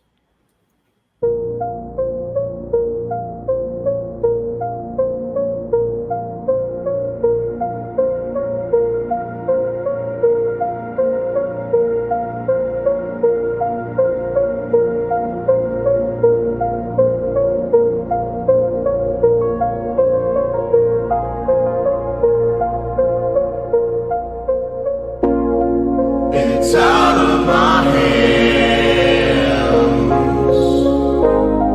but I'm still in control. It's out of my hands. You can never take away the power of my soul.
Scan the QR codes to see what's upcoming for FTW Productions and what's available on demand right now.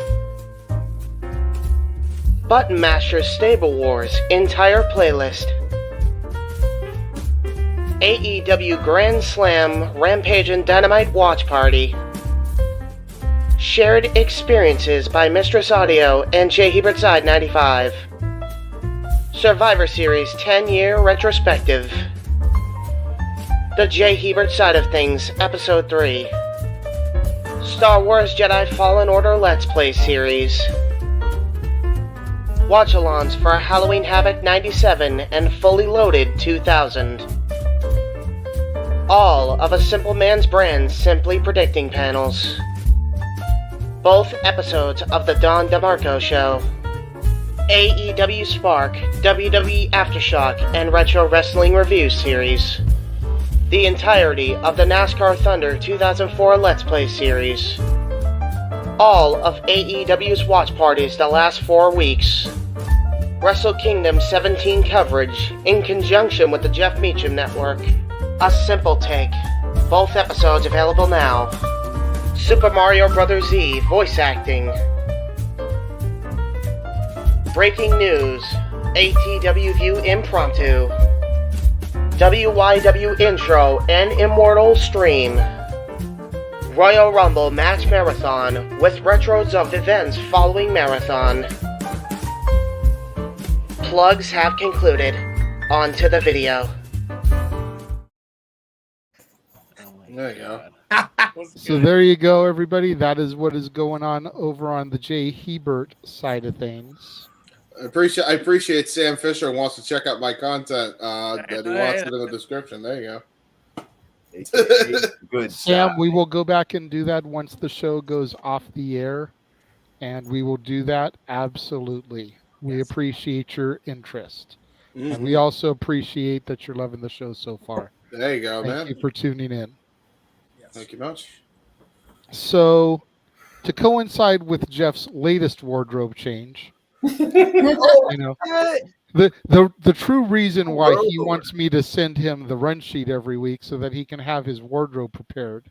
It makes sense, JJ. We're now going to discuss something that Big Daddy Cool, Big Sexy, the Super Shredder himself, said over on one of his podcasts. Super Shredder.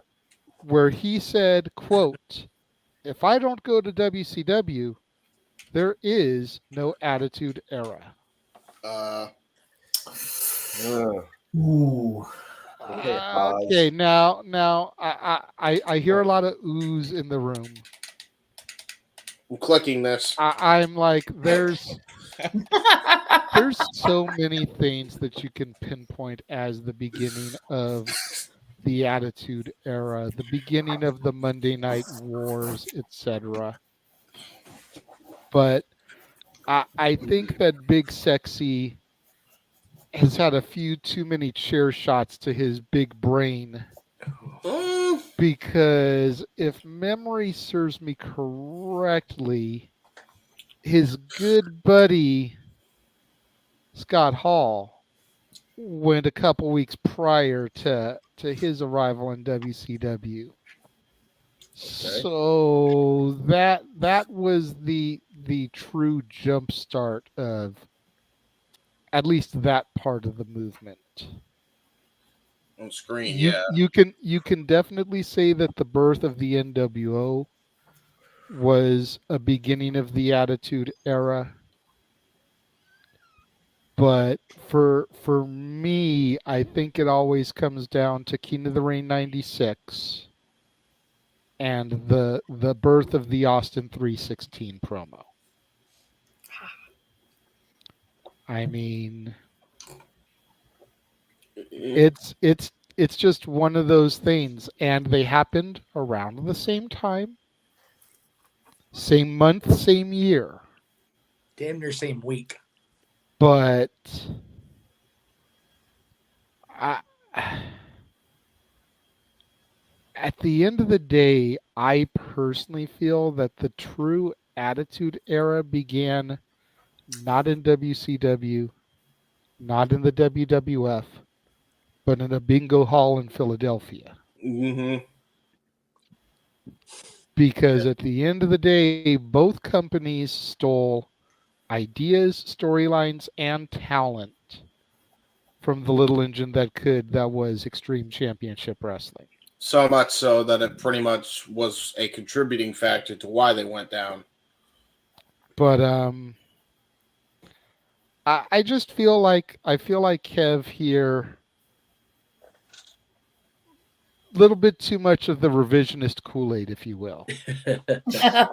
and while he swigs his water bottle there, I'm going to throw to the honorary member of the NWO. And I mean, if Virgil can be a member, if Horace Hogan can be a member, then why can't Jeff Jarrett motherfucking Meacham be a member? And you know what, Mikey T? Jeff Jarrett was not only a horseman, but he was the leader of the New World Order. You put some respect on that man's name. Oh, you're right. You're right about that, JJ. He was the leader of the New World Order. But I was just going to say, if Jeff Jarrett could be a horseman, Jeff Meacham could be an NWO. Damn it. Oh, my God. Take it away, Meacham. Yeah, it's okay. So I was going to go last, but since you're producing, I'll go ahead and throw myself under the bus first. Look, it's like with Kurt, retro cool. Is he really? Sorry. I really think you're right as far as ECW really forcing the two major companies in North America to, damn, Darren, you're not wrong neither. Honest to God, the two people in the NWO side of things that if they can be, anybody can be. Like if Coco Beware can be a Hall of Famer, anybody can be. If Paul Roma could be a horseman. Flair and Disco can be members of the Wolfpack, anybody can be a goddamn Wolfpack member. If Virgil can be NWO, anybody can be NWO. Rodman at least had the mainstream appeal. The last time Virgil appealed to anybody in the mainstream, he was, wiping the shit off DiBiase's boots. Anyway. Oh. Because Mike Jones needs that dick money. Yeah, good job, Virgil. You suck, Mike. He needs that dick money. Whoa. What he said. That's exactly what it was, a quote from Virgil. It's somewhere out there. Somebody find that shit. It's a real thing. Oh, Jesus. It was either dick money or fuck money. One of the two words. One of those things. Fuck money. I think it's fuck money. Now that you bring that up, I think that's what it Good was. night, everybody. All right, at least Jeff knows what he's talking about. Anyway, I do believe that JJ is right as far as ECW really forcing the two companies to adapt, or they were, and Bischoff's always fond of talking about, ECW was never going to be anything more than a distant third to the other two, which he's not wrong about in terms of overall, when you lump everything together, money, licensing, audiences, everything, ECW was always going to be that distant niche third to the other two companies. God damn it, you comment bastards. Anyway, I am the blue meanie. Just need some blue Kool-Aid or something to go with it. Anyway, I think that while that is true, Jay, I still say that Scott signing with WCW in the first place is really what motivated Kevin to leave, because Vince would not match money. Both of them said they would have never left if WWE had just matched the guarantee that WCW was offering. But yeah, I mean, the 316 promo from Austin and Nash throwing Bischoff off of that stage were literally 7 days apart. So they both really just kind of at the same time. The problem is Nash's first appearance on Nitro, which, it's the name of a podcast now. It has been for a few years. Nash's first appearance was June 10th of 96. That was week 1 of 83. So I think that's where Kevin gets it in his head, because Nitro, I don't believe Nitro beat Raw on the 27th. I could be wrong because I don't have the list in front of me, but I do know that Nitro did not beat Raw on June 3rd. You want me to get on that real quick? Go for it. Go for it, stat boy. Yeah, I know June 3rd, Raw won the night because that was the last time until April 13th, 1998. So in any event, Kevin's claim numbers-wise is not off. It just sounds very braggadocious because it's, it's girls and rain. The NWO, and by the way, this is actually an NWO Nitro shirt. You can find these if you really look hard enough. They are out there. Oh, geez. Got it. Go for it. Okay, what? Give me the date. May 27th and June 3rd of 96. May 20, June of 96. May what? May 27th, Memorial Day. It was a 2.3 versus a 2.8. For who? In favor of Nitro. Okay, what about June 3rd? June 3rd was Nitro 3, Raw 2.3. Okay. So sounds about right. So week 1 was the debut of Scott Hall. Yeah. So yeah. Right. So no. Oh. Wait. What year did you say? I'm sorry. June 10th was the last time they didn't win. Give me June 10th. June 10th, 1996? Yes, sir. 2.7 against 2.6 in favor of Raw. Okay, that's what. Okay, I'm sorry. So Nash's debut was actually they lost the night.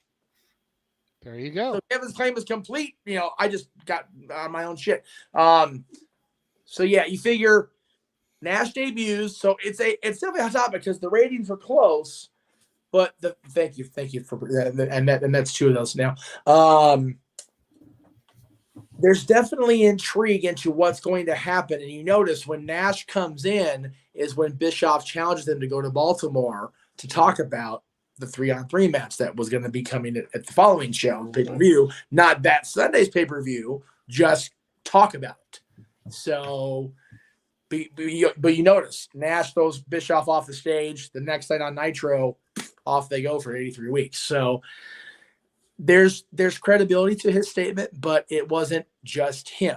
I'll never forget, the big reveal of the Greater Power 2 years after this, and Vince talking about, he built, Linda telling Vince that, you didn't do this by yourself. It wasn't just Kevin Nash. It wasn't just Scott Hall. It wasn't just Hollywood Hogan. It wasn't just Steve Austin. It wasn't just Vince McMahon. It wasn't just The Rock. It wasn't just, it was everybody on both sides, because they were literally fighting for their survival each and every time that red light went on that camera.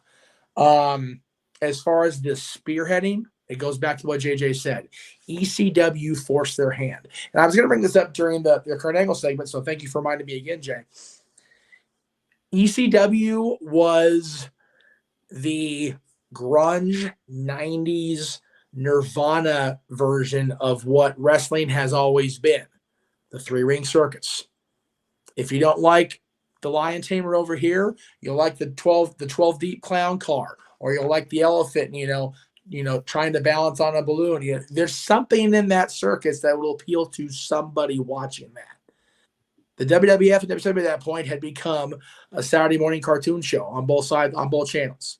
ECW, they've got, brothers wrestling with, taped fists with glue, and they're, well, yeah, but they've got wrestling.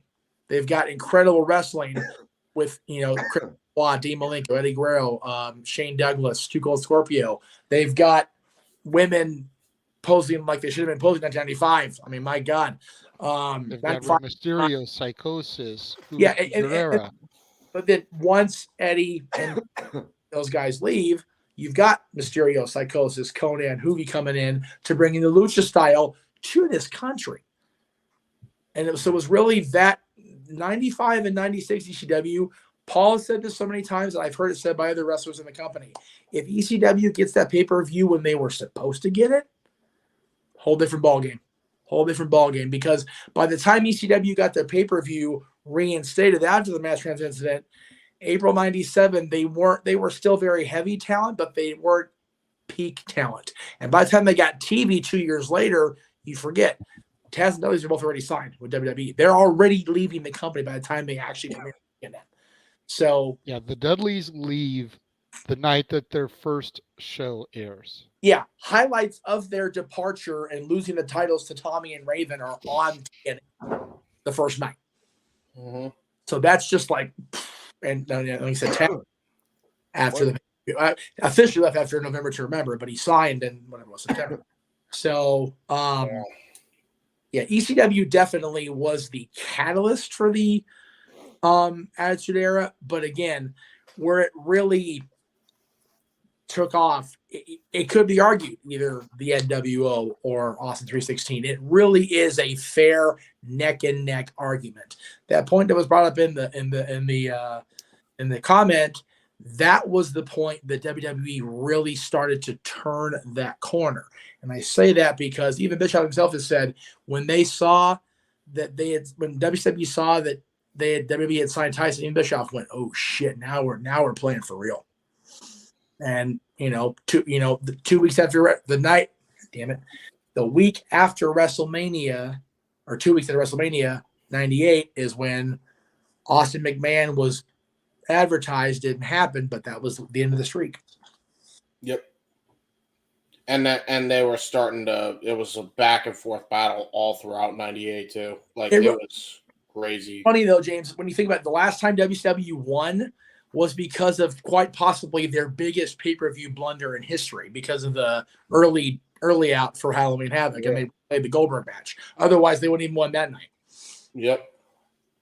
True that. Yep. Anyway, I made a point of telling everybody what time it is by telling me how the watch was made, so I'll pass the ball.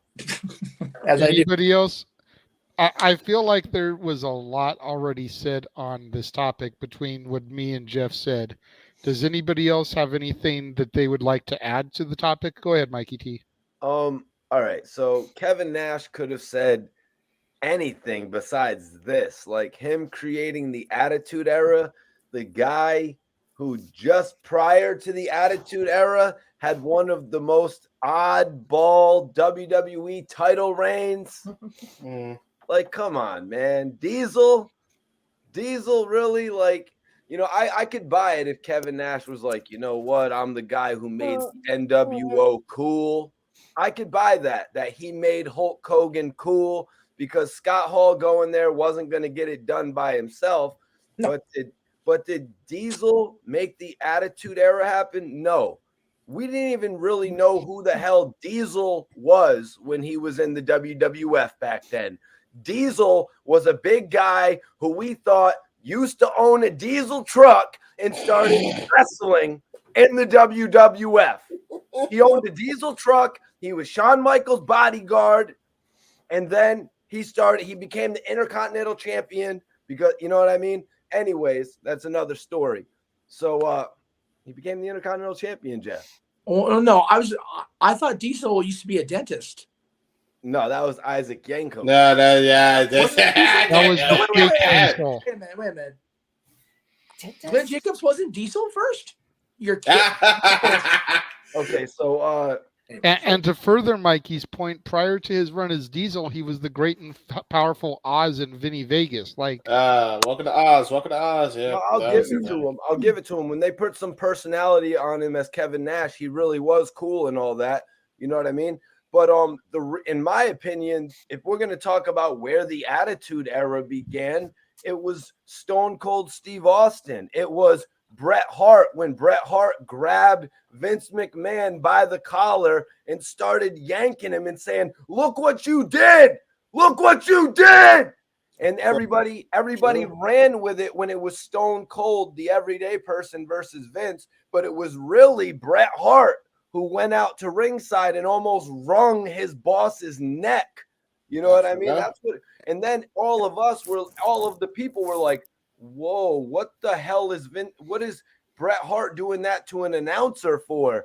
There's something we don't totally get that's going on right now." I'm a little kid when this is happening anyways. You know what I mean? So right. That is really, I think all the fans started going at Vince McMahon at that point. He became a character and we all started hating the boss. And this is when the Attitude Era really began, in my opinion. Diesel, I don't even think he was really around during. I thought it was Diesel, like Jeff was saying, when Glenn Jacobs came down to the Royal Rumble and he was fighting Bret Hart and Bret was throwing him out of the Rumble. I thought that was you, Big Kev. I thought that was you, Big Kev, but it was. The flying clothesline didn't give it away. Kane hadn't debuted yet to do that flying clothesline. I'm just saying, Mikey, look at the private chat. I already said I see you. I will come to you in a minute. We acknowledge you, Step Boy. Just chill the fuck out. He gave up a big opportunity leaving the WWF at that point. He would have honestly, remember what happened after that? A fatal four-way match. Diesel would have been involved in that type of match if he had stuck around the company. But you know, he arguably went and did bigger, better things in WCW. But this is a different era we're talking about. This is the era where apparently, for some reason, the guys that we love to see wrestle didn't even really want to go out there and wrestle that much. They would rather just go there, get paid, not even wrestle or something. I don't know what. I'm still trying to figure it out myself. Nowadays, wrestlers love to go out there and perform. But back then, they were just like, I'm just going to chill back here. If I don't got to wrestle tonight, we'll just do a quick DQ. We'll do a 2-minute run-in. All this type of bogus-ass wrestling matches we were forced to watch back in the day and shit. But I've digressed. No, those are some fair points, Mikey T. Mikey, go ahead. Yes, that boy, you had your hand up multiple times, very anxious to jump in. If you're going to roast me? No, I'm not going to roast you. If he's going to try to roast you, Mikey T, give me like 5 minutes to go make some popcorn, because Stat Boy trying to roast anybody is like worthy of popcorn. Oh, yeah. Stat Boy, go for it. Make popcorn. If that's a compliment, brother, I'll take it. January 21st, 1996. Royal Rumble, Bret Hart versus Undertaker. Out comes Diesel, flips him off. Yep. That is my guess as to what Kevin Nash is talking about. That was probably, in my opinion, the first major sign of attitude. Okay, I'm going to stop you right there, Mikey. I'm gonna do what Jeff talks about not doing and interrupting.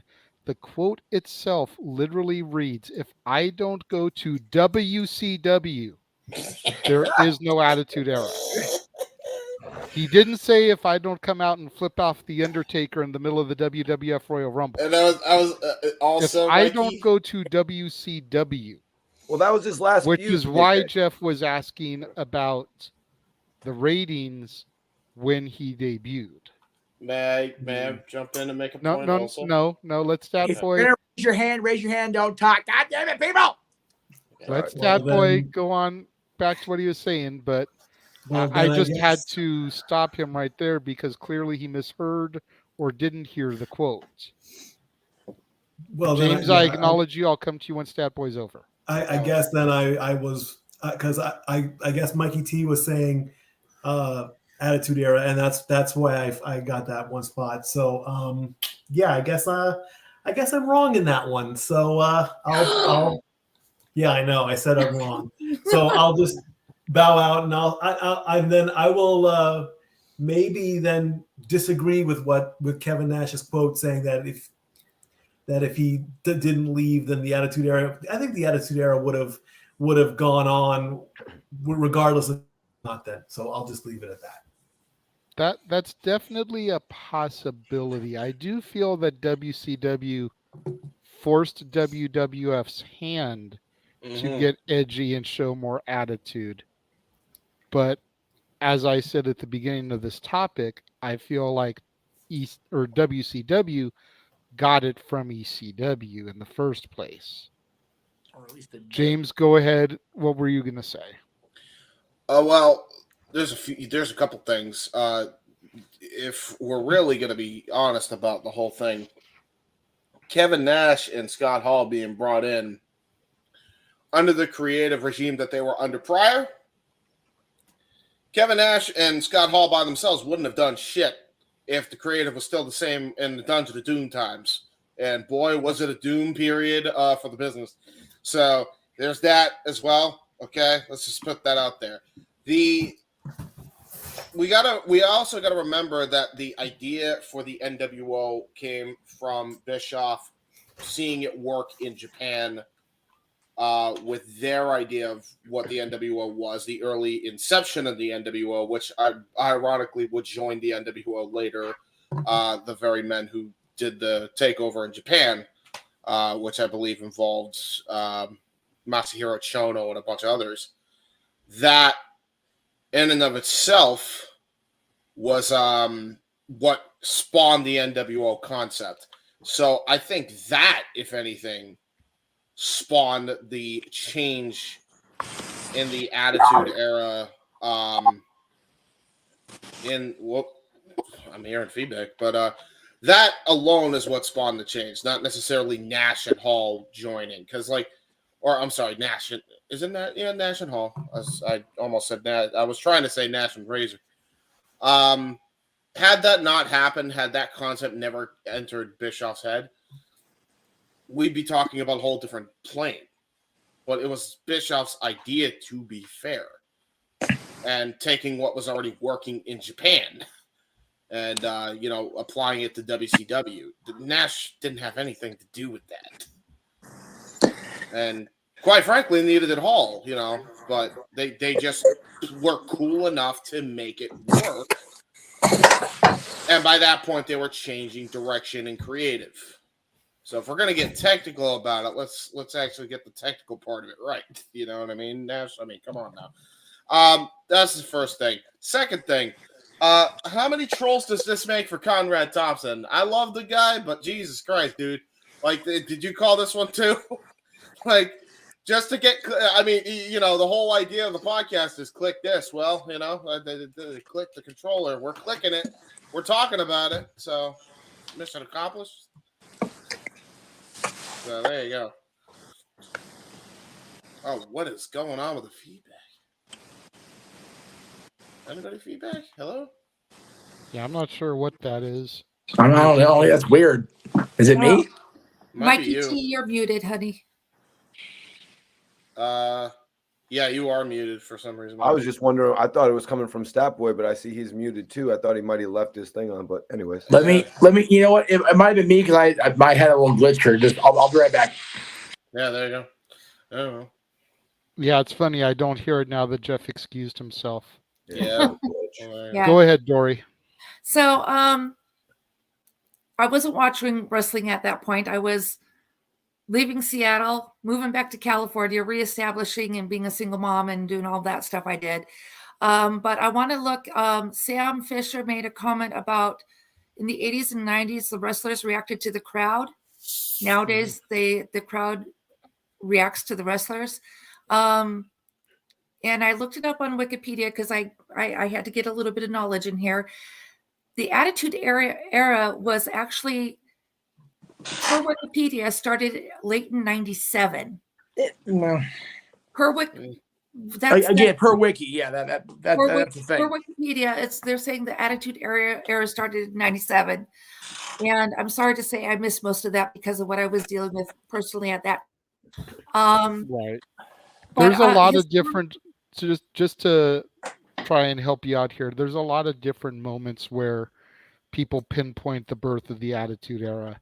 Like I said, one of it was the formation of the NWO. One of it is Austin 316. Yep. One of it is the WrestleMania 13 match with the double turn of Bret Hart and Stone Cold Steve Austin, which essentially began Austin's rise.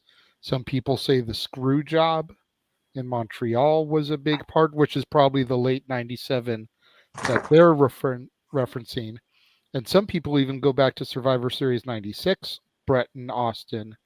Okay. You know, there's a lot of different moments, and that's always going to be one thing that's in heavy debate as to when the Attitude Era officially began. If you go by... What's that, you Dory? have all these things that led up to this official. Yes. Okay. But can I ask on this question? Do we react to the wrestlers, or does the wrestlers reacting to the crowd response? Well, generally, I think it's a combination of both. Yes. Okay. I think we as fans are reacting, especially if we're the ones live and in attendance. We're reacting to what's going on in the ring, whether it's the match or the promo, the story being told, whatever. The really good wrestlers know how to react to us in return. If we're completely shitting on a match or a move or something, a good wrestler will turn it around on us. So when I'm hearing those wonderful chants about this is boring, Yeah. if they're good wrestlers, they're going to respond to that and turn it around and make it interesting again. Okay. Absolutely. I overheard somebody, I don't know who it was that said it, but I overheard somebody say Rock Hogan. Go back, watch the WrestleMania 18 match between Hogan and Rock. Okay. Rocky went in there as a baby face. Hogan went in there as a heel.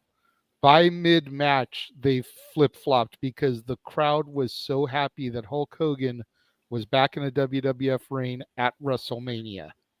Got it. Like, they literally sent Hogan home the night before to grab the red and yellow, but then decided to use him as NWO like he had originally been brought in as.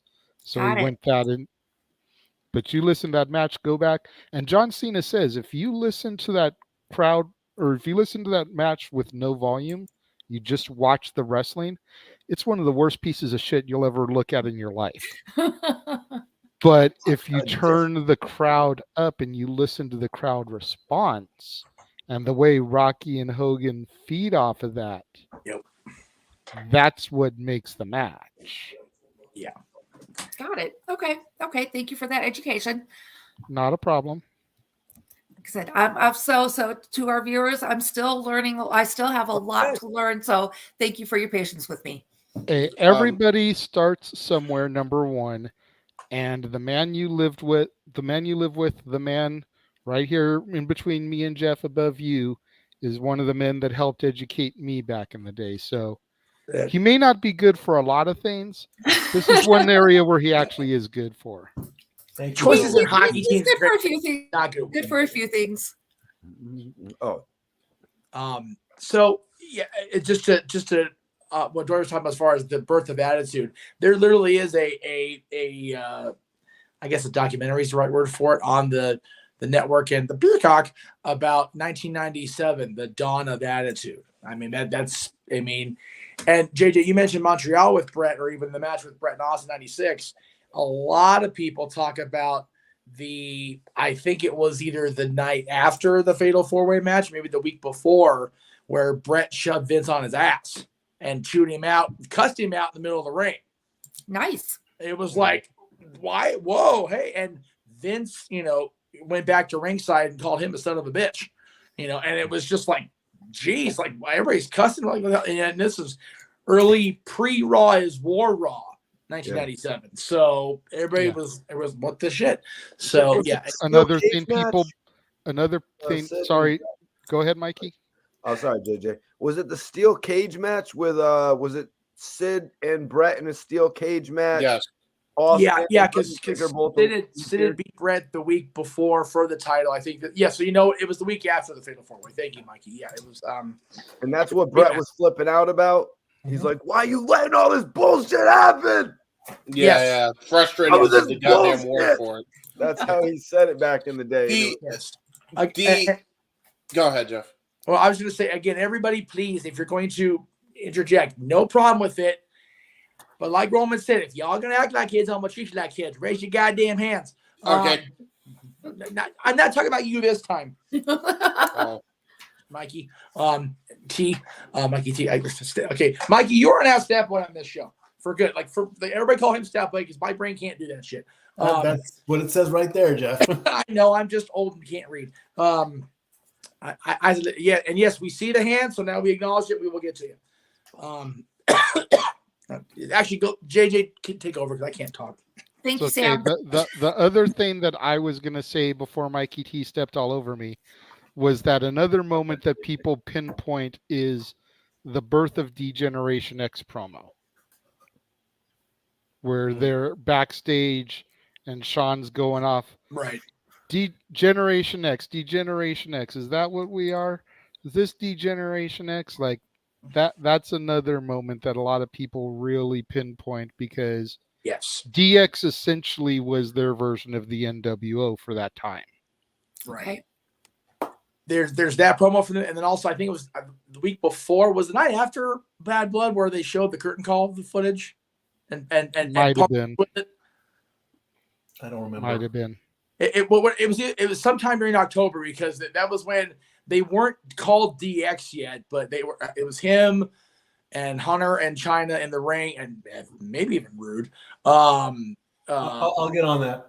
And they were talking about because they were trying to throw to the footage from either Ground Zero or Bad Blood, and instead they throw the curtain call and just throw it in Vince's face, and it was like, whoa, that's the curtain going pulled way forward. So again, I don't remember 1998 when JR says the Austin era has begun is the official WWE. This is when the Attitude Era begins, but the entirety of 97, the gritty feel of both shows, and Easy E will say now, because of the Attitude Era, it's called the Nitro Era to me, because without Nitro, there would have been no WWE Attitude, and he's not wrong. But at the same time, without ECW, not necessarily kicking them in the pants because they weren't going to do anything to them in the overall scheme of things, but without ECW being the little freaking ankle biters there at the bottom of their shoes, they're not getting that nudging the butt to do something different than freaking Johnny B. Bad shooting, confetti, and Duke the Dumpster Drosy fighting a freaking clown on Saturday morning. They weren't going to change. They weren't. Right. It was the kick in the butt that they kind of needed to. Yeah. Got it. But back to the point of the initial topic, I think we all can agree that Kevin Nash going to WCW was not the beginning of the Attitude Era. No. If anything, it would have been Scott Hall a couple weeks prior. Yes. Because that is the pebble that began rolling down the mountain that began the formation of the NWO, which turned into the Avalanche. Yes. Yes, Mikey. Yes, Stat Boy.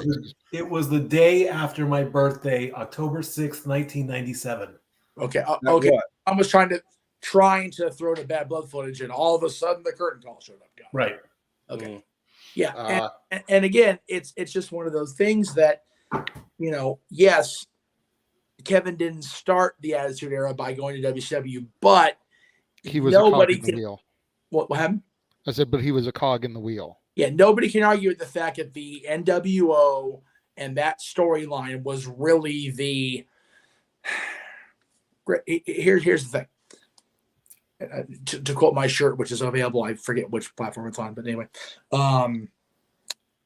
So, United States history, that's my major. James, I see you. We'll come to you after Jeff. There's unrest between the North and South. Some people want slaves, some people don't. There's taxes all over the place. Some people like Lincoln, some people don't. It wasn't until shots were fired at Fort Sumter that we were actually at war. There's people nipping back and forth. There's ratings victories back and forth. There's, Nitro wins, Raw wins, people jump, people stay, whatever. It wasn't until, I think Nash's mindset is it wasn't until they really hit that first major salvo, which was the two outsiders attacking the head of WCW on a global pay-per-view. People went, oh, shit. If Bischoff isn't safe, nobody's safe. I think that's where Kevin's brain goes there. I'm just, extrapolating. It's fair. That's fair. Go ahead, James, and then we'll wrap up this topic. So, I don't remember the exact date of this, but I believe, just to clear any confusion, if we're talking about the official start of the Attitude Era, and then we'll wrap it up in a nice little bow. Vince McMahon announced it, I believe, in late December 97. So if you go by announcements that Vince made, that would have been the time the Attitude Era started. The whole good guys versus bad guys promo. Yeah, it's simply passe. Yeah, that whole thing. Right. And, people will say all the time that Brian Pillman's passing and his approach to the business really right after that. So, again, there's so many arguments that could be made. What can be said about the topic that JJ wanted to introduce, which I appreciate, brother, is Kevin didn't start it. He just majorly influenced it. Cataclysm. Yeah. Okay, so we're not finishing this topic. Go ahead, Mikey. December 15th, 1997. Thank you. Yep, that would be it. Cool shit. Week after the DX pay-per-view.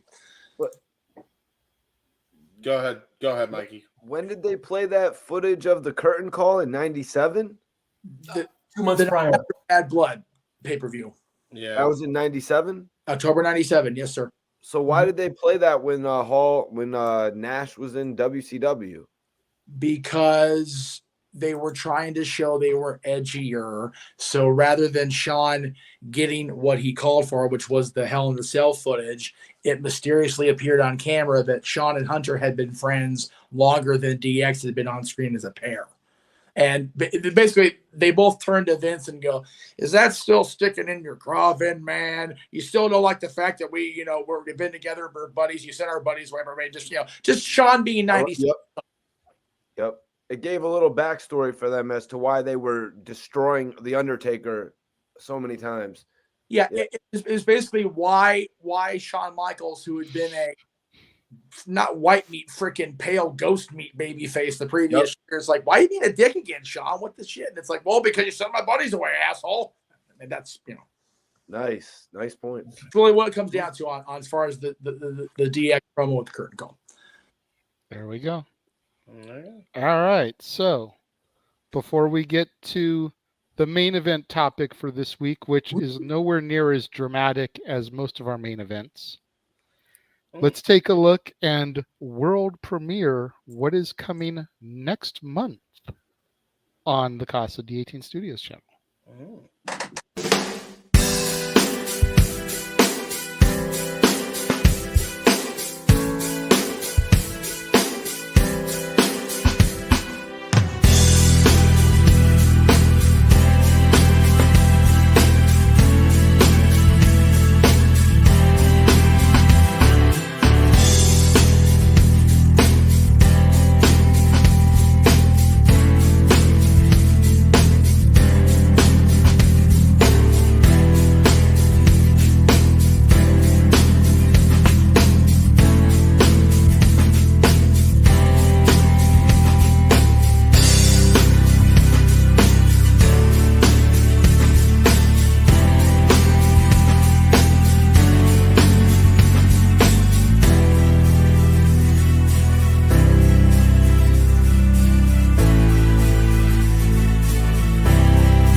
Welcome back, everybody. So that is a taste of what is coming up next month on Renegades Reviews. Good stuff. Mikey T has bowed out for the evening, as has Big G. Unfortunately, it's getting a little bit late for both of them. Yeah, fair enough. So we thank them for their participation. As most of you have noticed, Noah is not here this evening. Unfortunately, he's been a little bit under the weather, I found out in our group chat. So he was really KO'd this evening. Hopefully he will be good to go for Monday's watch along. Otherwise, we may have to amend and just do the West Coast broadcast. We'll figure that out post show though. But getting to the main event of the evening, I thought we'd have a little bit of fun with this, considering the fact that 1 week from tonight is the Royal Rumble. Yes. It is my favorite event of the year. Yes. My favorite match of the year. The match that I have always thought was the most unscripted and unpredictable until I got balls deep into the business and I learned quite the opposite. Which, you know, killed my little buzz like learning there was no Tooth Fairy. Hey, I mean, I've seen him before, but, you know, it kind of is what it is. Seeing isn't believing, believing is seeing, right, Bernard? That's right. So again, I thought I'd have a little bit of fun with this because the Royal Rumble is always about moments. It's about debuts, as is with the phenomenal one back in 2016. It's about returns. It's about surprise entrants. It's about non-eliminations. You think about the numerous times that Kofi Kingston and Naomi have both escaped elimination and found creative and unique ways to get back into the ring. So I thought we'd go around the room, and then we'll get into Emmanuel's super chat, which is Rumble related.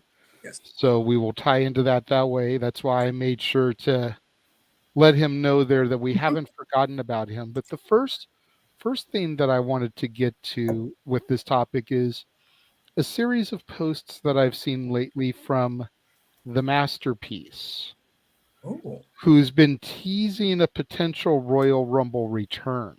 He's even gone on the record as saying on Insight, I don't ever feel like I'm coming back to WWE full time.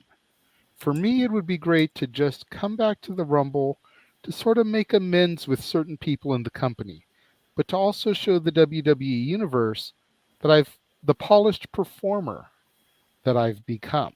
Absolutely. He then further goes on to say on Insight that I'm kind of like a ghost from Bobby Lashley's past at this point. I feel like, in the right scenario, you have Lashley dominating with the Hurt Lock, and then you hear that OG Chris Masters theme. Nice. What are our thoughts about the potential of a Masterpiece Chris Masters return? And then who else would you potentially like to see as a surprise entrant in the men's Royal Rumble? Let me specify that one more time. In the men's Royal Rumble, because we will go to the women separately in a moment. Dory Lou, we're going to put you in the hot seat first and foremost. I'm sure you don't know a whole lot about the Masterpiece Chris Masters. No. As he's not really on your TV screens on a regular basis these days. But I don't know. I really don't know. Again, because I do lack the knowledge and all that and the experiences here.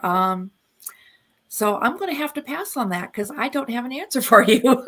Yeah, fair enough. Who else would you like to see then as a surprise entrant in the men's Rumble?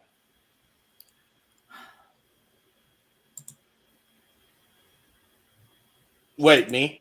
Is that me? No, it's still Dory. Still on me. Dory Lou on the spot in a row of only two. Look at your action figure, Dory.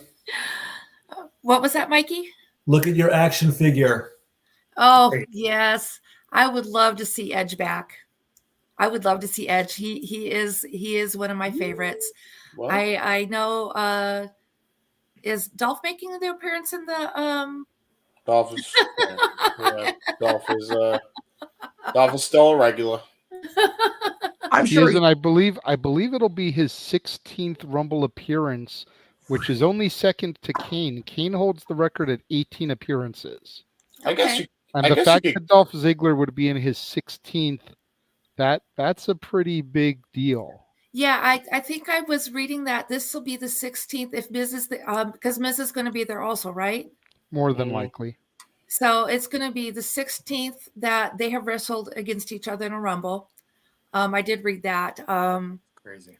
And I know he's pretty much there as just a body. But I do enjoy watching Dolph and Miz. But I would love to see Edge. If he is able to come back, I would love to see Edge there because he's one of my favorites. That's a fair take. I do remember reading a rumor, for what it's worth, supposedly, allegedly, that WrestleMania this year is probably going to be his last match with the company. So you figure there's got to be that Ultimate Judgment Day blow off. Right. So I feel like Edge returning in the Rumble when Priest or Balor or even Dominic are in the ring and just starting that ball rolling. Oh, yes. That would be sweet. Would be a perfect moment, if you will. That would be sweet. James, we'll go to you next. First, what do you think about the Chris Masters statement? And then, would you like to see him as a surprise entrant in the Rumble? And who else would you like to see in the men's Royal Rumble? I would like to see the Masterpiece come back and show what he has improved on because, one of the people that I remember Punk mentioned during, I think it was like a contract signing or whatever the hell. One of the people that got better was Chris Masters, and then he got released, and that was sad, and we don't like that. So yeah, I would like to see him come back and just kind of show the polished performer that he's become. I've seen his work on what was GFW Impact, for whatever the heck that was worth, during that time, but he was really good there. So that was fun. I remember him and Eli Drake had some actually like really funny segments with Cornette. So yeah, I'd like to see him back. I'd like to see Edge come back as well. By the way, ironically, when she said when she mentioned Edge, Edge started trending on Twitter for what I have no reason or earthly idea, but he is trending, so there is that.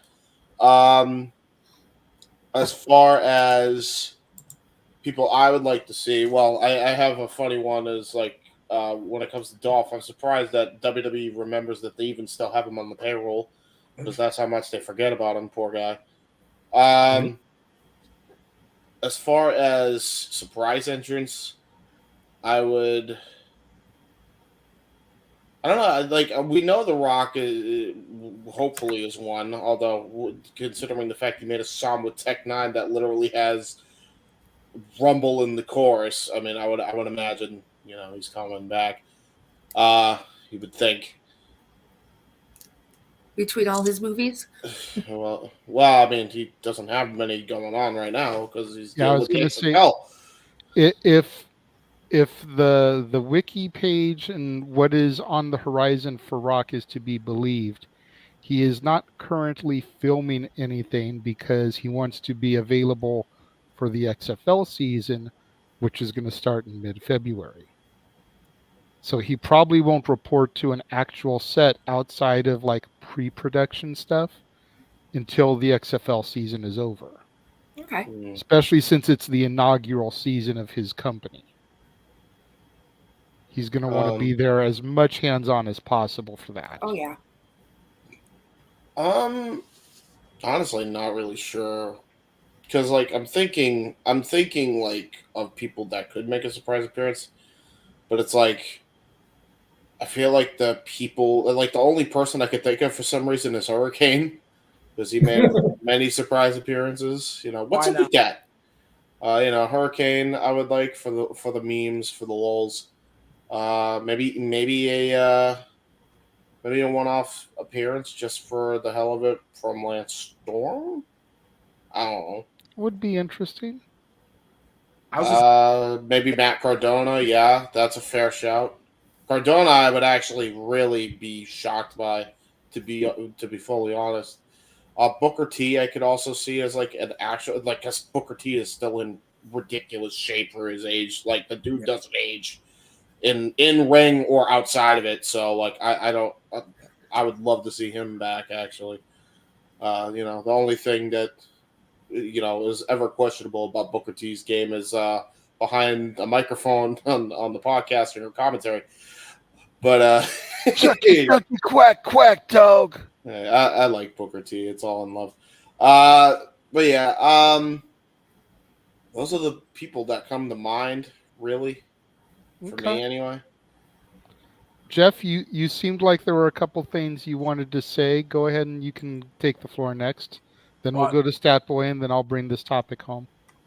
So as far as Rock goes, a source in the Great White North has told me that there's nothing on his production docket period until after April, or what that's worth. Take that with a grain of salt. As far as Masters, I love Chris Adonis. I always have. I thought that, yes, he got his job in WWE because he was chemically enhanced. I mean, let's not kid ourselves. But even when we went off the gas, dude's still in ridiculous shape. My God. And he's been doing great stuff recently with the NWA. Take that for what it's worth. The NWA is what it is, but they are sold out for that pay-per-view we're going to be covering. So there you go.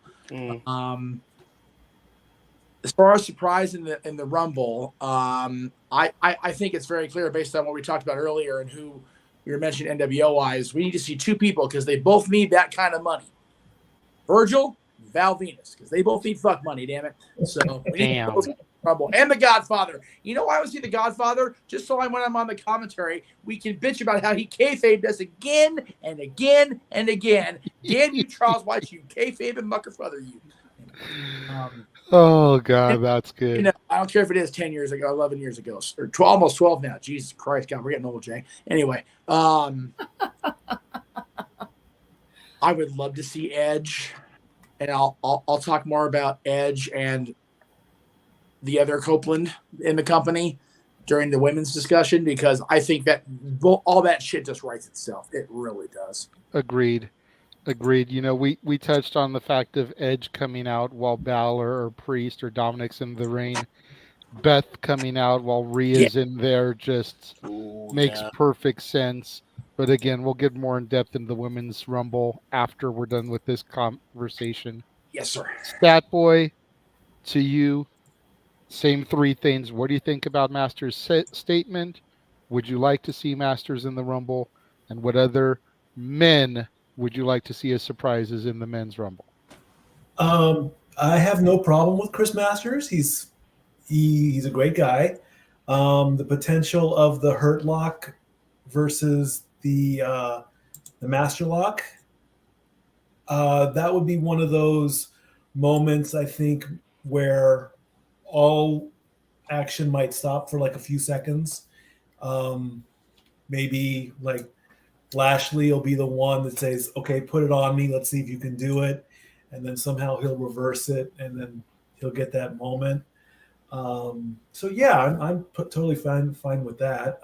If it's a one-off thing, a one-time appearance, that's okay. I don't see Masters coming back full-time, really. There are tons of names out there, really. I mean, I was a little bit upset that Cody's name got thrown out as, hey, I'm coming back at the Rumble. We all knew Cody when we saw the injury to the pec. We all started doing the math and the numbers. Okay, he'll be ready by Rumble, because there are smart wrestling fans out there.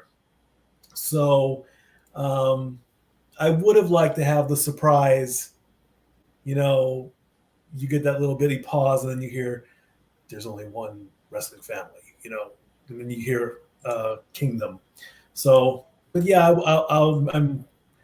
I'm almost afraid to do the guest commentary on the men's match, because I'm afraid I'm going to mark out too much and you guys are going to not like what I do during that match.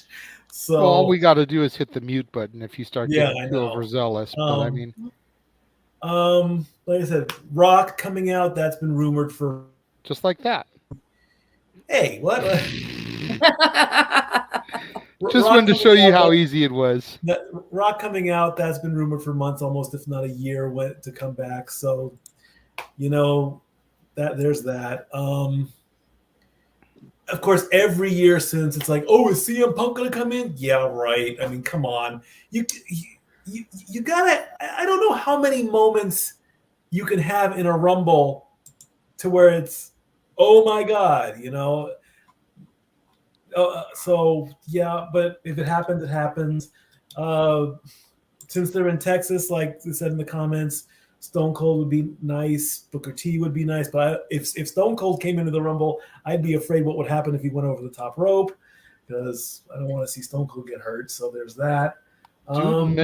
Dude wrestled a Falls Count Anywhere against KO at WrestleMania. They were doing bumps on the entrance ramp. I think Steve Austin can go over the top rope. I'm just saying. And let's just throw out the hometown Knoxville County mayor. Let's throw in Mayor Jacobs. Have him come down in his suit. He rips off his suit. He puts on his mask and he jumps into the ring. Let's just throw that out there too. No, I don't want a Bob Backlund thing from freaking whatever it was, Royal Rumble 2000. Hey, we just reviewed that Rumble. It's up. It's up apparently right now because I fucked up the time of where it was supposed to come out. Damn it. Yeah, I want Glenn Jacobs there, but since the Alamo Dome, I want Glenn Jacobs as Diesel. I want this to be the thing. And then have Kevin Nash come out. That's right. Kevin Nash with the gloves. WWE, are you listening? They are. We know this. Oh, we know real that. Diesel versus fake Diesel. Well, Hey, can if we get... had Undertaker versus Underfaker and Kane versus Kane, we can have Diesel versus Hey, Diesel. no. Hey, not even Diesel. Have him walk out with the big Oz head on, just for shits and giggles. Yeah, true. And freaking Kevin Sullivan out there for no particular reason, just walking out there with Oz, just because he can. So as far as Masters this thing goes, I kind of like echo pretty much everyone's sentiment except for Dory's because she has no frame of reference. Sorry, guys. But You're I think Chris is a cool enough dude. Met him a few times. I'm down to see him come back and kind of have that moment in the sun with Lashley. Like Darren G pointed out, Lashley was the first to break the master lock, so officially, yes. It could definitely bring a nice little going back to the circle of life from earlier. But as far as people that I'd like to see as surprises in the men's rumble, going off of the Texas theme, but staying away from the Austins, the Bookers, kind of in the vein of Booker, what if we got Stevie Ray? Ooh. Oh, who's never actually competed in WWE, but is Booker's brother. Yeah. What if we heard, ooh, Chavo? Oh, Chavito. I thought of him, actually. That was a person. You know, I mean, El Paso. Just throwing that out there, not too far. No. I mean, granted, last I heard he lived in Orange County, California, but you know, yeah, he does. Yeah. The Galeros have their roots in El Paso, Texas. They do, yes. So there's always that, you know, if we're going for the long shot, the dark horse, I still would pop hard if Judas started blaring over that freaking PA system. Right. Jesus. Like, we thought that Mickie James coming out at last year's Rumble was out of the realm of possibility, especially after she got her stuff mailed to her in a garbage bag. And there she was. So, you know, you see the countdown, and then it buzzes, and then you get that pyro explosion for Walls of Jericho, but it goes straight into Judas instead. And people just lose their shit. Then you've got an entire arena, the Alamo Dome, a stadium, singing Judas. Because you know they know it. You know they know it, man. Go on. That's awesome. I like it. Think about that for a minute. Like, improbable? Yeah, probably likely, but not impossible. As we've learned multiple times over the last 365 days, anything is possible in the WWE. Anything is possible in wrestling, period. So, you know, that's always possibility. I think the reason, Stat Boy, I guess we can just go back to saying Mikey now that Mikey T's gone. Yeah. I think the reason that they announced Cody is because of like how you said when you began giving your diatribe about why you were pissed off about it, everyone had done the math. Yeah. Everyone pretty much knew Cody was more than likely going to come back at the Rumble. So why try to save it as a surprise? It's not really a surprise if everyone's betting on it. Yeah. You may as well announce it and then save the surprise for somebody else. You know, Emmanuel brings up for the haha Gilbert. Could you imagine if Gilbert comes out and then the next entry is actually Goldberg? Oh Christ! Gilbert's getting speared out of his damn boots again. like okay, I know how much Jeff loves Billy Boy, but like, could you imagine the Goldberg Gilbert confrontation? For real. As much like in the Alamo Dome, you know, as soon as Gilbert gets eliminated, he can go down to the basement, try to look for Pee-wee's bike. I was going to say Goldberg is going to set a new record of how far you can throw somebody over the top rope. Because let's face it, Gilbert is a stick. Gilbert will be freaking crowd surfing a la Spike Dudley at the ECW arena. There you go. Yeah, all over the Alamo Dome. And then I said this to Jeff on one of the shows that we did. And even though I know that it officially can't happen because of what they've announced for the world title match at the Rumble, I still want to see it happen, damn it. I had told Jeff, number 1 needs to be Elias. Number 2 needs to be Kevin Owens, which we know can't happen because he's challenging Roman Reigns. But then later on in the match, after Elias gets eliminated, have him go backstage, shave, and come back out as Ezekiel. God damn it. And totally have that 3 Faces of Foley moment from the 98 Rumble. Dude, we're gonna have a freaking 60-man Rumble because of all the doppelgangers by this point. Jesus. but for real, like, if Kevin Owens wasn't in the world title match, tell me that would not have been perfect. A doppelganger in every corner. Elias is 1, KO is 2. Much like the 98 Rumble, have KO eliminate Elias. Elias go in the back, shave, come back out, 20-something, 21, 22, something like that. KO is still in the ring. Ezekiel comes out. How can they be the same person? They're both in the Rumble match. Yeah, can you imagine if Kevin lasts all the way to 20, whatever, and he comes out? Kevin would throw himself over the top rope out of insanity, like, God, it's like, no, I can't. He'd pull a Top Gun Tallware. He'd pull a Top Gun Tallware. God damn it! Right. So for those of us in the top row that get that, yes, it's great. yes. But before you move on to the women's one, hold on. Statboy did patiently raise his hand. Let him go ahead. Put the title match on first. Kevin loses the fair. title match. Get him put him in the Rumble. That's a fair point. Can definitely be done. They've done it before. I mean, Brock Lesnar lost the title to Bobby Lashley and then won the Rumble. So, just how saying. fast can you shave? That's why you got to be number 1. Go in the back, get eliminated first, maybe even before number 3 comes out. Just have KO open up on him, eliminate him, go in the back, get the clippers, take it to the beard all the way, then take the razor, hit it up, probably have an assistant on one side and him doing the other side, and then have Ezekiel get injured upon elimination so he can take a month off, grow the beard back off, come back as Elias. Damn it.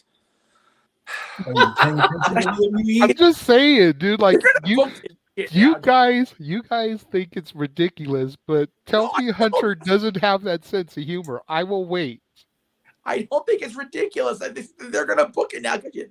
It's genius, and you'll get paid for it. Exactly. I wish. No, he won't. Well, could probably they haven't sue them paid for it because it's on air that we came up with this idea. That's fair. You mentioned Mickey James. I forgot to mention Nick Aldis. I would love to see Nick.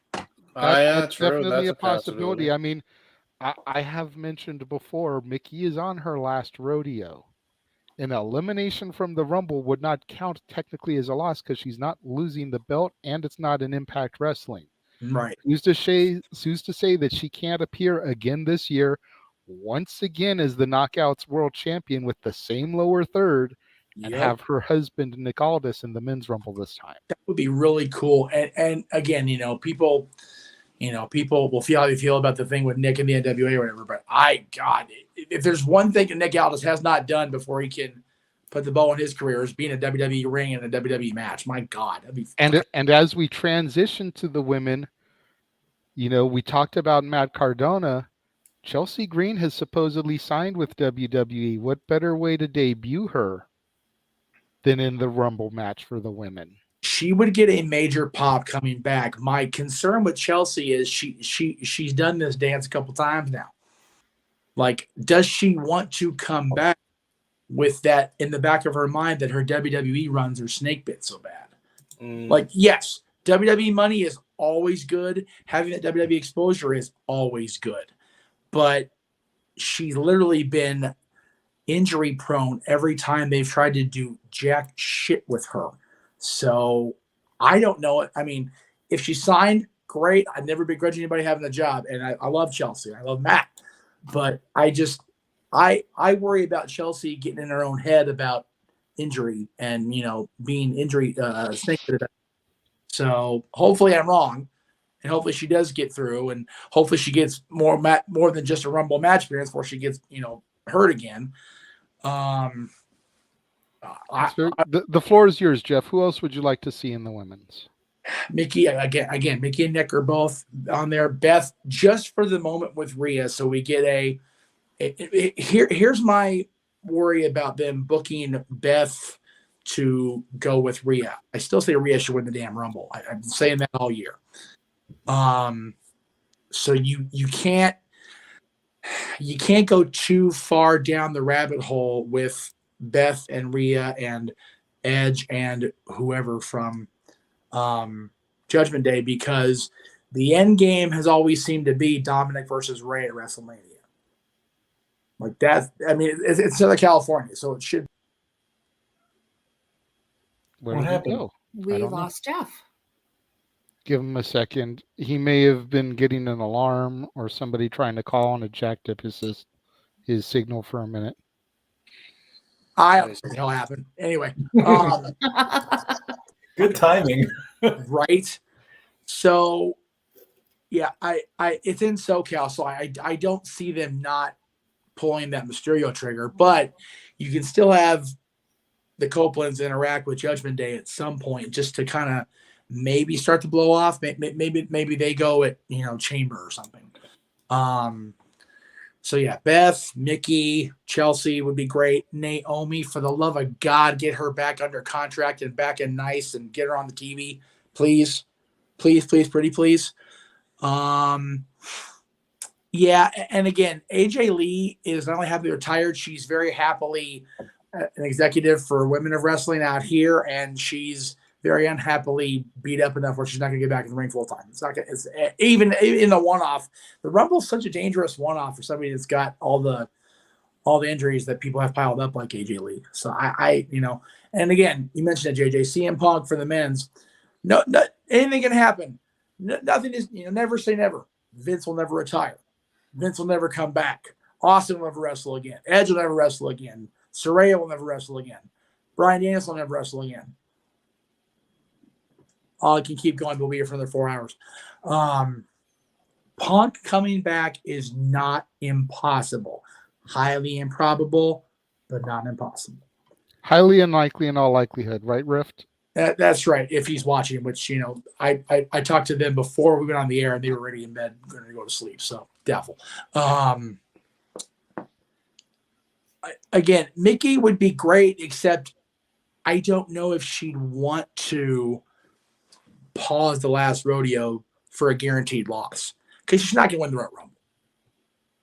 They're not going to. Never know. She had a lot better showing last year than people thought that she would. And I agree with that statement. I just don't see, even if she's in the Rumble, I don't see WWE booking, whether she loses it between now and April 1st or not, the reigning Impact World Champion into a WWE Women's Championship match at WrestleMania, unless they were going to buy the company. And with this sale bullshit going around, again, very unlikely. Not even highly, very almost like 99.9% unlikely. Would it be cool? Hell yes. Were we talking about during the Rumble where she appeared recently? Absolutely. I just don't see it being a thing.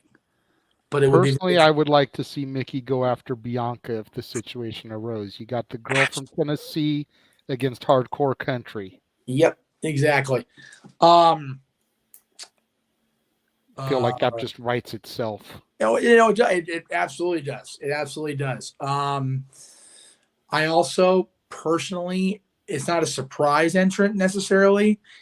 I really want them to do one of two things in the next, whatever it is, 70-something days or whatever many till WrestleMania.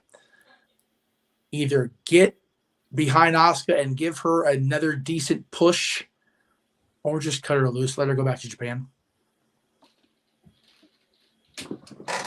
What about the possibility, and I'll go through more of my picks when I get my turn, but you bring up Asuka. What about a potential reuniting of the Kabuki Warriors since Kairi Sane has the championship for, what is it, Stardom? New Japan. New Japan. Yeah, she's actually she's actually the label IWGP champion now, which finally New Japan. Thank you. Again, bring her up on there. Why not? I mean, for just a one-off, why the hell not? You have that moment. Yeah. Yeah, it's again. Especially if you're going to dust Mickey off again, then you got the Knockouts champion and the IWGP Women's Champion in the same Royal Rumble competing for a shot against the WWE Women's Champion. Yeah, and yeah, if we're talking about moments, you're talking like that. People have still slept on Camille, and I disagree with that at this point. She's over a year in as champion. Granted, NWA has not been as prolific as WWE. Let me not, even try to bullshit anybody, but that's the thing, Jay. Rumble, both matches, men's and women's now. There's so much quality, credible talent out there. Even if they come in for a period of one entry, two, maybe even a few entries into the match, I'd say sky's the limit, but Sasha Banks isn't going to be there. So, it just, anything's possible, but my core three, I want to see Mickey just because Kyrie, now you say her, I'd love to see her get involved just to have a kind of a face off with Asuka and Chelsea, if they're going to do something with her more than just be at the Rumble. Fair point. Statboy will go to you next. Who would you like to see as a surprise in the Women's Rumble? I'm going to need some help with the names. Okay. The current NXT Women's Champion. Roxanne Perez. Yep. The two that won the Battle Royal. Oh, JC and Gigi. Toxic Attraction. Okay. The blonde who did the handstand in the Sol Rhea. Yeah, Sol Ruka, yes. Sol Rhea, something like that. Sol Ruka, there you go. The Alba Fire. Fire, yeah, absolutely. And if they were ready, and this is the long shot, the Rock's daughter, Ava Raine. Yeah. If she was ready. If she's I know she's still training, right? Yeah. And is Shaul Guerrero training as well? Or is she No. Shaul Guerrero is getting ready for her next appearance on the Jericho Cruise as part of the Vaudettes dance troupe. She's also been retired for a while because of a career-threatening injury, I think, in the ring. So, yep. Although, again, the fact that it's Texas and the Guerrero legacy in Texas, it would be cool if she could make a one-off appearance, but like Rift says, highly unlikely in all likelihood. Yeah, and the Vaudettes act is getting her paid across the country and around the world. So, and then the last one would be the one that Dexter married. Indy. Yeah, Indy Hartwell. Well, again, the thing with half the people that you named is they're NXT stars, so the chances of them showing up wouldn't really be a big surprise per se. I can see why you would feel they would be a surprise, but I look at surprise entries as being those people that are either making those, the Hall of Famers coming back for the one-off like Christian did, or people that are making like a surprise return, like if they hadn't announced Cody Rhodes. Right. But I don't think of somebody that's actually within NXT as a surprise entrant. Brandy would be interesting. Yeah.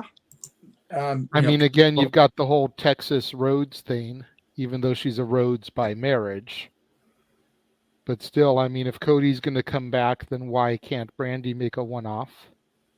Yeah, and I for people, I was talking about earlier in the day with somebody because I told them I was going to bring this topic up. They asked about Dustin. I said, if Dustin's mama hadn't just died, and if Cody wasn't already announced, and Dustin wanted to take the thunder away from him, I would have said Dustin would have been there. But again, number one's undercutting AEW, and that's again the biggest reason it's unlikely.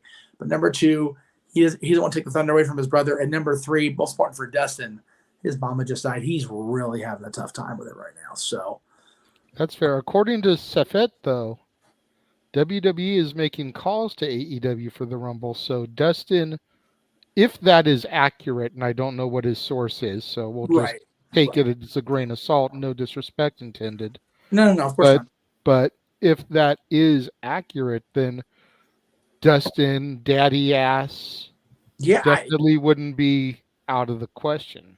No, it really comes down to how this synergy will remain with the companies, because up until toward the very end of the year last year, Tony seemed very amicable with talking with Hunter. I mean, recently Hunter was kind of digging on him after the fact, but again, we've said it for the second half of last year and all of this year so far.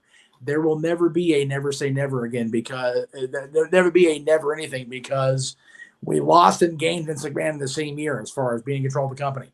So at least control the company's fate. I'll be clear on my verbiage there.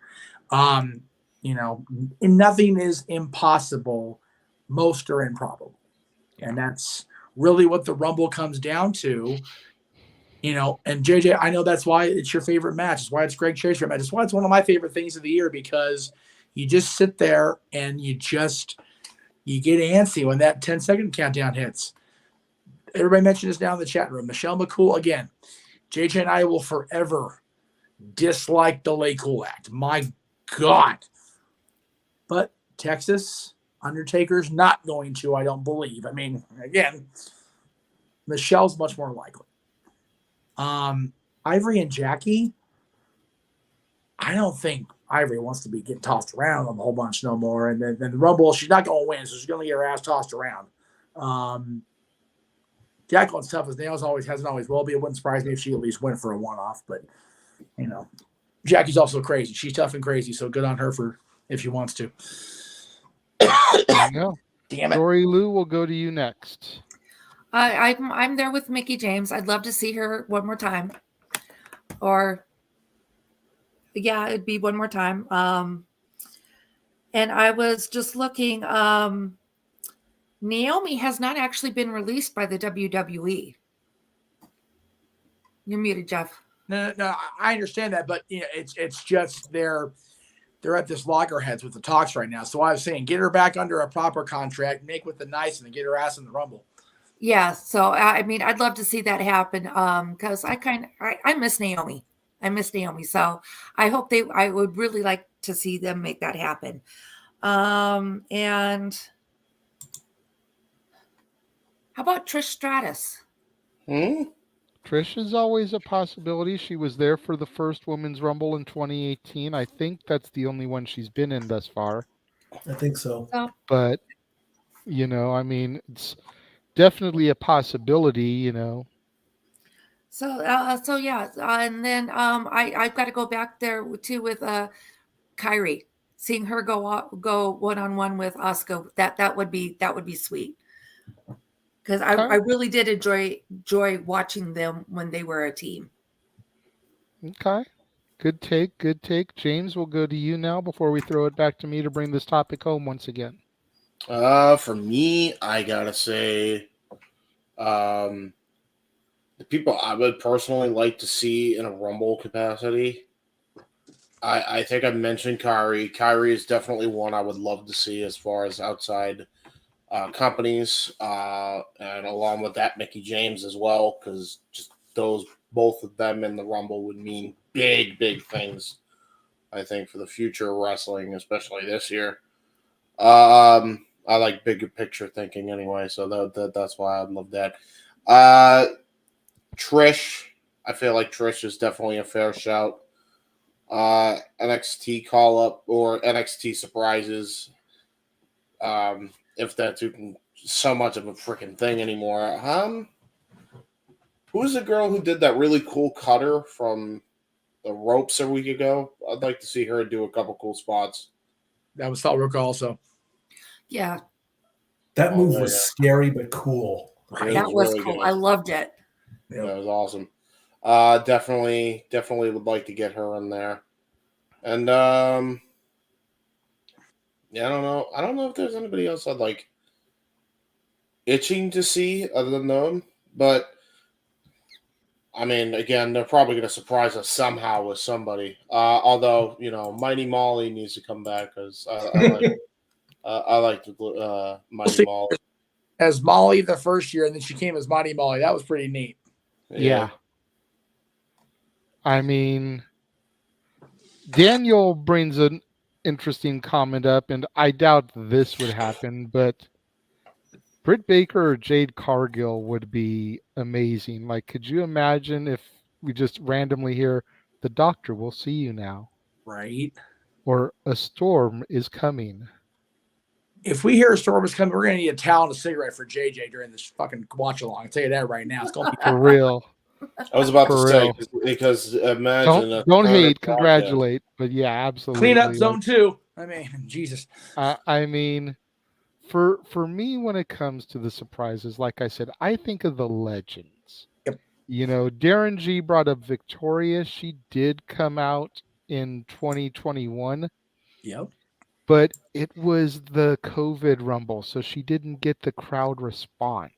Right. Yeah. So it would be kind of cool for her to get to see that and get that pop and that feeling again.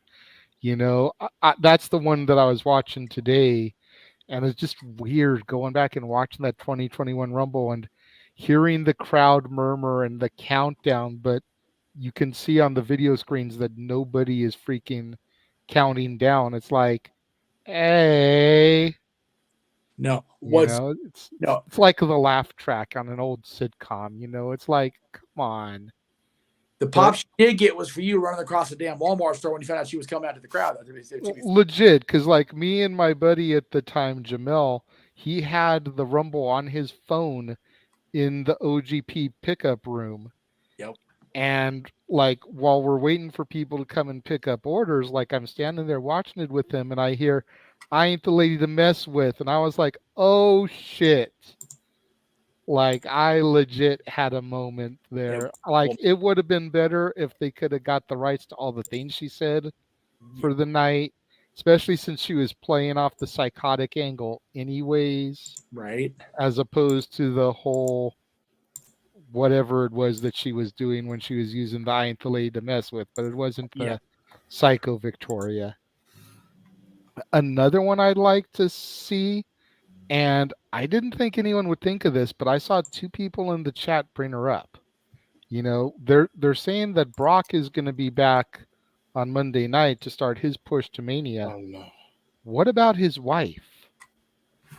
I would actually pop to see Sable come out. Like, can you imagine the arena response if you hear that cat growl and that whip crack? Like, I think that would be a hell of a reaction. Like, you know, you would almost blow the roof off of the Alamo Dome. Like, I think that would be a hell of a response. But I don't know if Sable and the WWE have mended fences after the whole lawsuit that Sable had. Well, no. Like, I'm sorry. I'm interrupting you. I know we're interrupting, but they did, remember, because she came back after that with the whole mistress thing. I thought that there was another lawsuit after that, though. So that was Brock's lawsuit with the whole trying to get out of the contract to go to Japan. Got it. So yeah, this is Lesnar. Yeah, technically it's kind of by association, but yeah, I've been hearing about Rena going to the Hall of Fame. That'd be a hell of a way to start the path. I mean, I would mark out for it. Another one, like, you talk about how much we hated the Lay Cool era. You're misspeaking there. I always hated Michelle McCool. I never hated Layla, and she has not had an appearance in a Women's Rumble yet. I would love to see Layla come out, especially if Michelle is in there. Like, have Michelle be in there and then have Layla come out, and you've got the reuniting of Lay Cool. Yeah, because that blow off they had was bullshit. Because Michelle lost and retired, and Layla was gone like right after.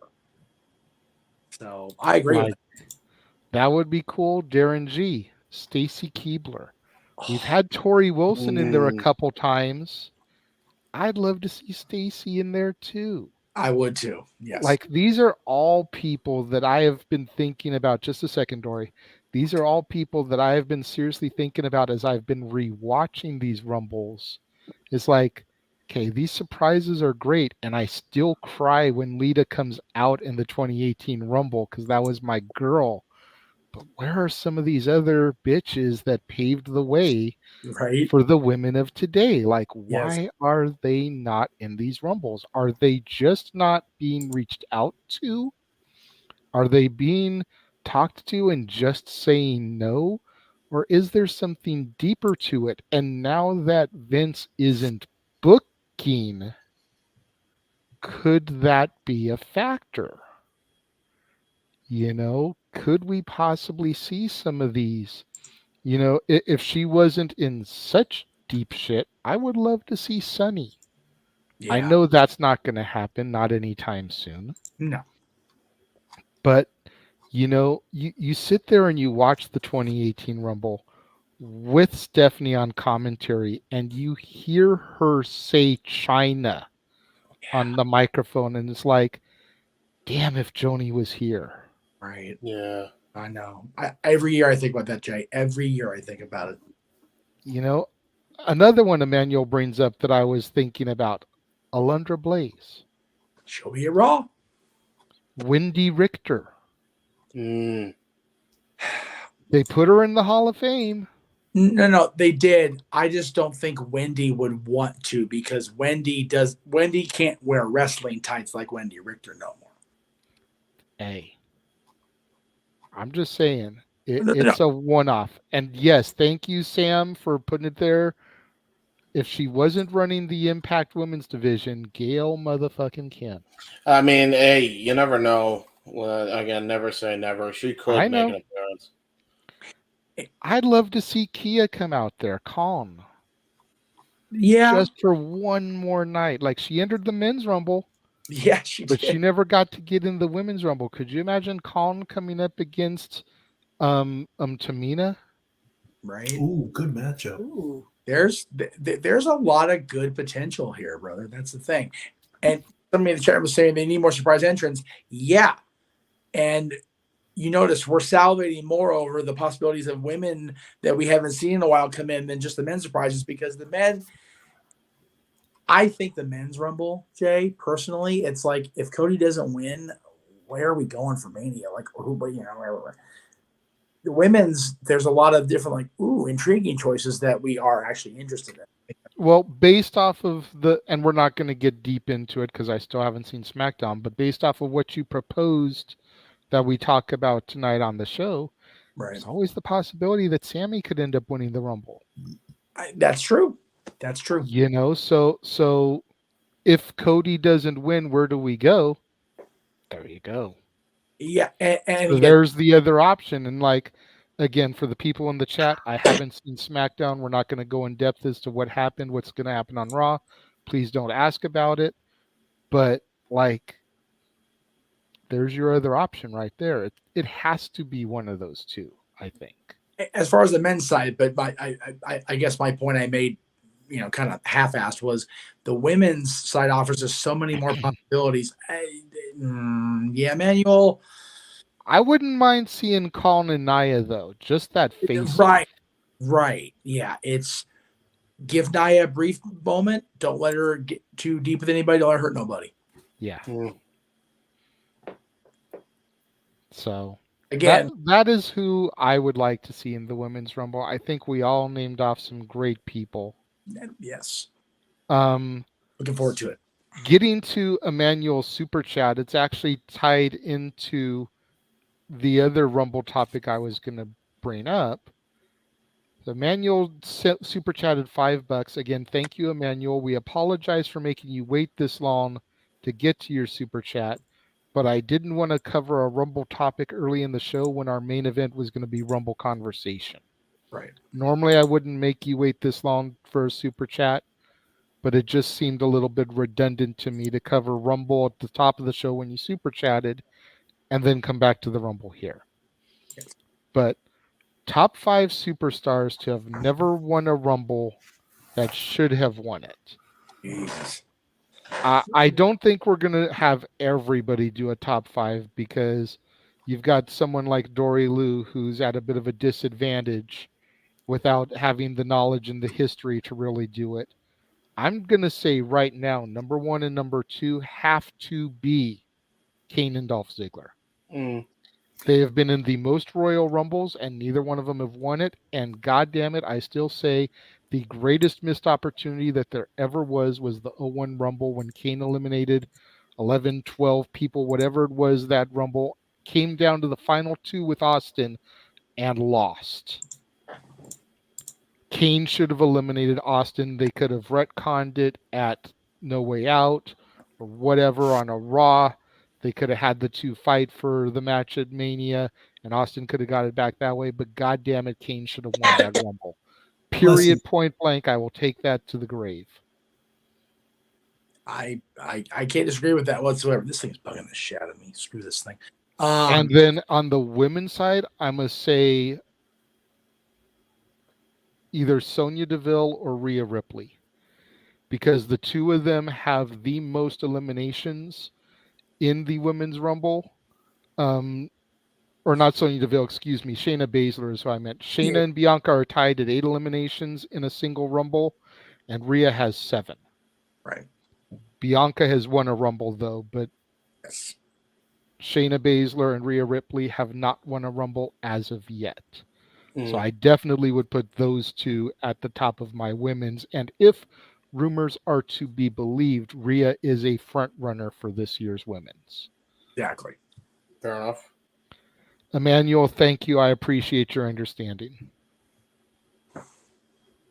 Mikey? If you saw... Wow! Good one, Sam. Not this year. Not this year. Texas is kind of far. Well, you know, and I got family there, so I'd have another reason to be there. That's fair. Thank you, Sam.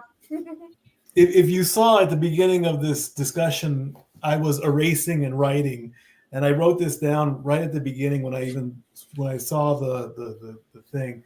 I will agree with Renegade, Kane and Dolph. Yes. I've said for the past 4 years that AJ should win a Rumble. Yep. If AJ didn't break his ankle, there would have been a third option, I believe, if it wasn't Sammy or Cody. That would be a third option. AJ needs to win a Rumble. I would have liked to see also Sting. If he would have stayed healthy, he could have won a Rumble. But he had the issues with the neck. And then the last one, and if things didn't go sour, CM Punk could have won a Rumble. CM Punk should have won a Rumble. Yeah. And then here's the big shocker on the women's side. And I wrote her name down. I erased it. If things didn't go sour, Sasha Banks would have won a Rumble. Mm-hmm. Oh, Sasha should have won one of them right away. She was the Iron Man for at least one full year, if not 2. So yeah. Yep. So I would have thrown those out there too. Yep. Natty for me. Oh, go ahead. Natty definitely should be one. The fact that she hasn't won a Rumble and had that moment's a crying shame. Yeah. Yep. Even if they did it, you know what? Save Natty winning the Rumble for next year.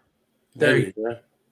30th anniversary of her Uncle Brett and Lex Luger having that failed ending where they both hit at the same time. Yep. And then have to go to Mania and have the whole square off where Brett had the match earlier in the night before he got his match. Yeah. Just totally fucking recreate that shit next year. Have Natty and question mark come out at the same time and hit the floor. Yeah. I mean, hell, if they fucking did the thing with Gigi and JC just recently on NXT, they can do it this way, and we don't have to have Vince or Hunter or anybody come out and blow their quads, power walk into the ring, nailing their kneecaps as they try to slide into the entrance. And Jack Tunney walk out there and just be there because we hate Jack Tunney. Anyway. You know what's hilarious? They should have just never done that. Vince had a gold mine opportunity to just let it be as is too. For real. Like, I don't get it. Well, High Inside 2020, I don't get it either. But yeah. Natty and Lacey, have them do the thing. Oh, hell no. Don't do that with Lacey. Lacey needs to just go somewhere already. She's the most American one. She's a Marine. Yeah, and No. she also does, Yeah, and she also and they believes built up- autism is a disease. No thanks. Bye. And they built up Lacey coming back with her military background and then turned her heel 3 weeks later. Yeah. No, So, bye. it That's should the be only- Natty that's and the only one I Shayna. could think of. There you go. It should be Natty and Shayna. JJ, you mentioned the Lex Brett thing. I'm gonna slightly cheat, and what I mean by that is, yes, Lex and Brett co-won the Rumble. They didn't want to Rumble by themselves, so I say Lex should have been one of the ones that won a Rumble by himself, and I say that he should have won the '94 Rumble. We still should have had Brett and Owen. Even Brett coming out and losing that because Owen beat him up earlier in the night. That's how you get Brett versus Owen at WrestleMania anyway. And then Lex should have won the damn title at WrestleMania. Yes, I'm saying it out loud. Please sign up, at the desk to the right to hang me an effigy later. But then have Brett and Lex at SummerSlam. Yes, we don't get the rise of Owen. That was so good. And I understand that. But when Brett gets the title back at SummerSlam, then you go Brett and Owen after that. Owen beats Brett at WrestleMania. Brett gets the title back at SummerSlam despite Owen winning King of the Ring and feeling he should have never contender to face Lex. That's how you build that. And then you get Survivor Series ball off instead of the inexplicable Bob Backlund bullshit. You have Brett versus Owen in a rematch of Survivor Series. Again, not hard to book, especially when you're looking back. So Lex for sure by himself. I still, to this day, say they missed the boat having Bryan not only enter the 2014 Rumble, but win the damn thing. Same with 2015. Bryan should have won the Royal Rumble at least once. Again, he enters in 14. We don't get that amazing build for Hunter and then for Mania. Eddie won a Rumble on SmackDown, I believe. So that's why they didn't have him win the Royal Rumble, I think is what happened. Again, Owen also should have won a Rumble. You're absolutely right. There's so many men that should have won a Rumble that didn't, but women on top of my list right now, because the Women's Rumble was so heavy with nostalgia, that's why I didn't, mention a lot of the past women. But yeah, there you go. Mick Foley. I think Mick Foley's moments, it's funny. Again, cheap plug for Conrad because it's free and he's not asking me to do this, damn him. Foley in 98 proved that he is Mr. January. I mean, 97, the thing with Terry that led to the distraction that caused Austin to win. 98, 3 Faces of Foley. 99 against The Rock, and one of the most brutal things I've ever seen to this day. And 2000 against Hunter. He may not be Mr. Rumble match, but he's definitely Mr. friggin' Rumble. But yeah, there's a lot of guys that should have won that didn't, looking back over 35 years. So Batista. Didn't he win? Batista's won twice. Yeah. Yeah. So no, Batista shouldn't have won the second time he won. He shouldn't have won either time he won. Okay, but again, Jay, we still got John at winning the title at WrestleMania. I understand that, but Cena was hotter than Batista at that point. Cena should have won the Rumble. So again, this could be a much debated thing. We won't go too far, but again, let's give you the solo shot in case you're up north, watches this. Go for it. The hotter angle going in Mania was Hunter and Batista, not John and JBL. Yep. End of sentence. Truth. End of sentence. Sorry, JJ, but that's truth. It was a tremendous angle on Thursday nights, but it wasn't the breakup of Evolution. It wasn't the end of the Reign of Terror. There you go. Well, that's what Batista was. So, anywho, women's side, Natty, Shayna, Sasha, Naomi with all her acrobatics not getting eliminated. Kofi for the men, same thing. Kofi. Like the fact that Kofi hasn't won it. Forgot about Kofi. Yeah, Kofi. And Kofi not winning, Kofi, having the moment at Chamber and not winning. Again, Kofi Mania is not a thing without that chili pot getting stirred like a mug for 3 months. May I have a pick before everybody takes my picks? Because I've got nothing left. Here's one that I don't think people realize has never happened. and it should have happened in one particular year in 2012, Jericho. Yeah. Jericho should have won the Rumble in 2012. I don't care what you say. They gave it to fucking Sheamus.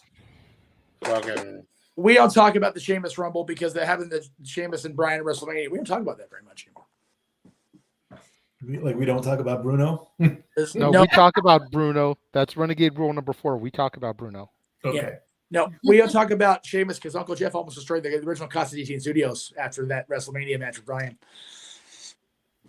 Like legit, Jeff's about ready to destroy the house. You guys were there. You saw it. You were there with me. Oh yeah, that's right. Happy Ginger, man. 18 fucking seconds. Anyway. Yeah. Wow.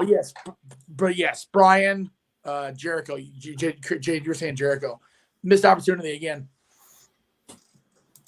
Go ahead, James, if you have any others before they get taken from you. Man, to be honest, I feel like there may have been a point where Angle probably should have been a winner, and I feel like that should have been a given, to be fair.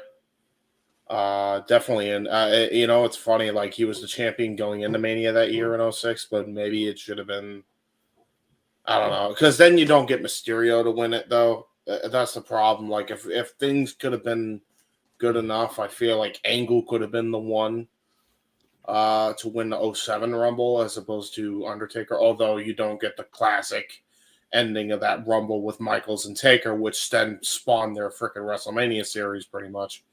Yep. So, Angle is definitely a good one. The question is what year? Yeah, that's the thing. Yeah, because you can't do it. You can't do it in 2000 because choked out. Yeah, exactly. He was a rookie by that point anyway. 2001, no way, because Kane and Austin. 2002, he was the champion going. Or no, 2002 maybe, but actually maybe would have been a better match if it was Angle. If Hunter doesn't get that ungodly pop at the Garden, you can argue Angle for 2002 every day. Yeah, probably.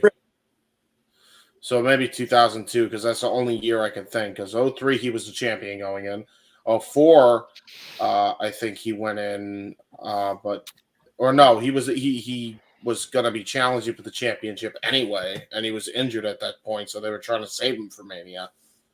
05. They were building to that match with Shawn, and then 06, that was Mysterio's time. So there was no year, I think, where Angle could have won the Rumble in his time, other than 2002, probably. Right. And that was taken away because of the pop at the Garden. Well, but again, he had the whole series with Hunter between the Rumble and Mania. The number one contender match with Stephanie, and that whole. Yeah, true. I don't know. Yeah, probably. So yeah. And then maybe, I'm wondering, maybe Eddie. Yeah. If Eddie, maybe because if Eddie stayed healthy, and they saved him, because there was a chance where they could have, but they didn't get to him in time. Like if in 06, it would have been, I think, his. From the way they were booking it too, it looked like it would have been Eddie's. Well, and again, you hear talk about what would have happened at the tapings that night. There's a strong rumor that he was going to become the world heavyweight champion at that SmackDown. Yeah, true. Yeah. So even if he went, it doesn't mean he's going to lose it, or he can, it could have been him and Mysterio at the Rumble at WrestleMania, which would have been awesome too. So yeah. Again, opportunities. I don't know if that's 5. I may have given you more than 5, but there you go. I lost count. As far as women, for women who need to win it, Shayna needs that so fucking bad. She needs something. Yeah, because they screwed her over when they had Charlotte freaking win it and then challenge for the NXT Championship. By the way, how well did that go? Well, not very well at all. So I don't know why they didn't just give it to freaking to Shayna, especially when you consider the fact that year Shayna won the Chamber anyway. Yeah, and buried the women's roster in the process in the Chamber. So and then lost to Becky Lynch. So, like, why didn't you just have her win the Rumble? I don't know. It was Lost to Becky, who then went away for pregnancy leave. Yep. To be fair to the entirety of the world, 2020 was a clusterfuck. Yeah, I think in fairness to Becky, she's like, well, I'm gonna get pregnant so I could be the fuck out of here. Right? I'm going home. I'm going home. I'm having a child, and you can't stop me. Fuck you. That's it. So that's pretty good. I enjoyed that conversation. You know, I wanted to try to get some of this out so that we didn't do it too much during the actual call of the Rumble next week. Yes. We have. I think Statboy has one more. You had your hand up. There was one more. Bray Wyatt. Yes. Although But his not time the might Fiend. come. This time might come though soon. There's still time. Again, we'll talk more about his match on Saturday, but I think Saturday is going to be a real big indicator of where they're going with Bray, how much faith they have in him now, and what the future holds for that man and the gimmick. Because again, I'm not going to spoil SmackDown for JJ or anybody else that hasn't seen it in the chat room or on the screen, but it definitely took a turn on last night's show. So we'll see. Yeah.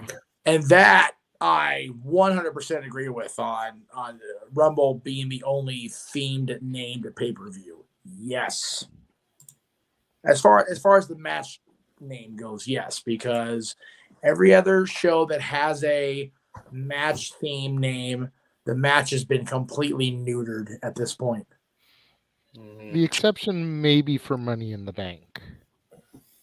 But the rest of them, I definitely agree, because Money in the Bank is still a match that you can only do once a year, and trying to cram two Money in the Bank matches at a WrestleMania is just a little bit too much.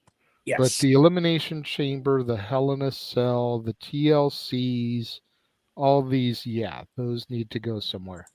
Yes. I definitely... They need to die a quicker death than Katie Vick. Oh. Well, the actual death was pretty quick. I mean, it was a car accident, to be fair. Yeah. Well, we don't joke about car accidents right now. That timing. I apologize for that one. Yeah, well, to be fair, we were just trying to go with the flow, bro. You're fine. Yeah. But, if there was only one Money in the Bank match, I would keep it WrestleMania. But because the women have one now, definitely needs its own showcase. So, good conversation. I enjoyed the way that went. Sound like I'm repeating myself because I am. Yeah. Let's go to our final commercial before we come back, do our wrap-ups, our plugs, and everything. This is just a taste of what is coming up on the Jeff Meacham Network Multiverse of Media watch-alongs from now through WrestleMania and just a little bit beyond. Stay tuned.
Now Jeff Meacham looks like he's about to go wait in line down at the shelter to battle B-Rabbit and Papa Doc.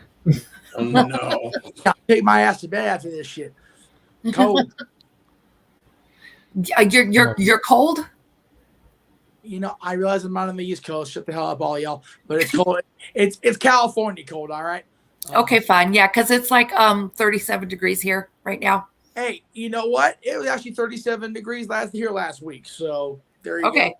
Okay. There you go. Yeah, and we're supposed to start getting storms again tomorrow, so we'll see what happens. According to my phone, it is 32 here, so we're actually colder than y'all for a change. Yeah. We are at freezing temperatures. And hey, by the way, Mother Nature, go get laid. Stop having a temper tantrum. You're pissing me off.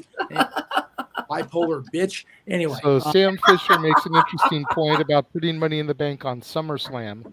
SummerSlam has been too much sizzle, not enough steak for too long. Again, if there's only one of them, I agree. And then Daniel says, thank God WWE doesn't have the rights to King of the Mountain. Oh, my God. I mean, well, no, they just created the what's it called, the Iron Survivor with the penalty block, right? Jeff Jarrett's lasting little creative touch before he left. No, he was trying to be a Sith Lord in the first segment. Daniel, go back and relook at that one. Gotta go back and watch the whole show. Jeff is the wardrobe man. He's the wardrobe man. When we're the same temperature at this time of night as New York City, it's time to wrap up and get our asses in front of the fire. This is bullshit. Too damn late. Yeah, well, we've got the rain starting here in about 45 minutes. Y'all can have that friggin' rain after last week's bullshit ruined my damn day. Anyway. Is it over? What over? The rain. For now. Okay. For now. There was 1% chance of rain on Thursday. Then it opened the skies up. And much like JJ's about to storm for not staying on topic, we need to get going. So let's go. Yep. No, JJ just went away. Oh. JJ. There he is. Okay, Joe. Hi, JJ. He was going away. He was going away on purpose to prove a point. Y'all didn't get the subtle sledgehammer. Hi, JJ. It's all yours, JJ. Thank you. Mikey and Dory Lou. Let's talk about what we've got coming up for y'all this week. We've got all the stats for the divisional playoffs. That's coming up. 2 games are already in the books. Tomorrow's the big game between Dallas and San Francisco. So I'll be sitting on the couch ready for that one. Was a little more controversy brewing with Stephen A. Smith that I'm deciding on whether if I want to pull the trigger on that one again. We'll see. I don't know if I want to beat that horse any more than I already have.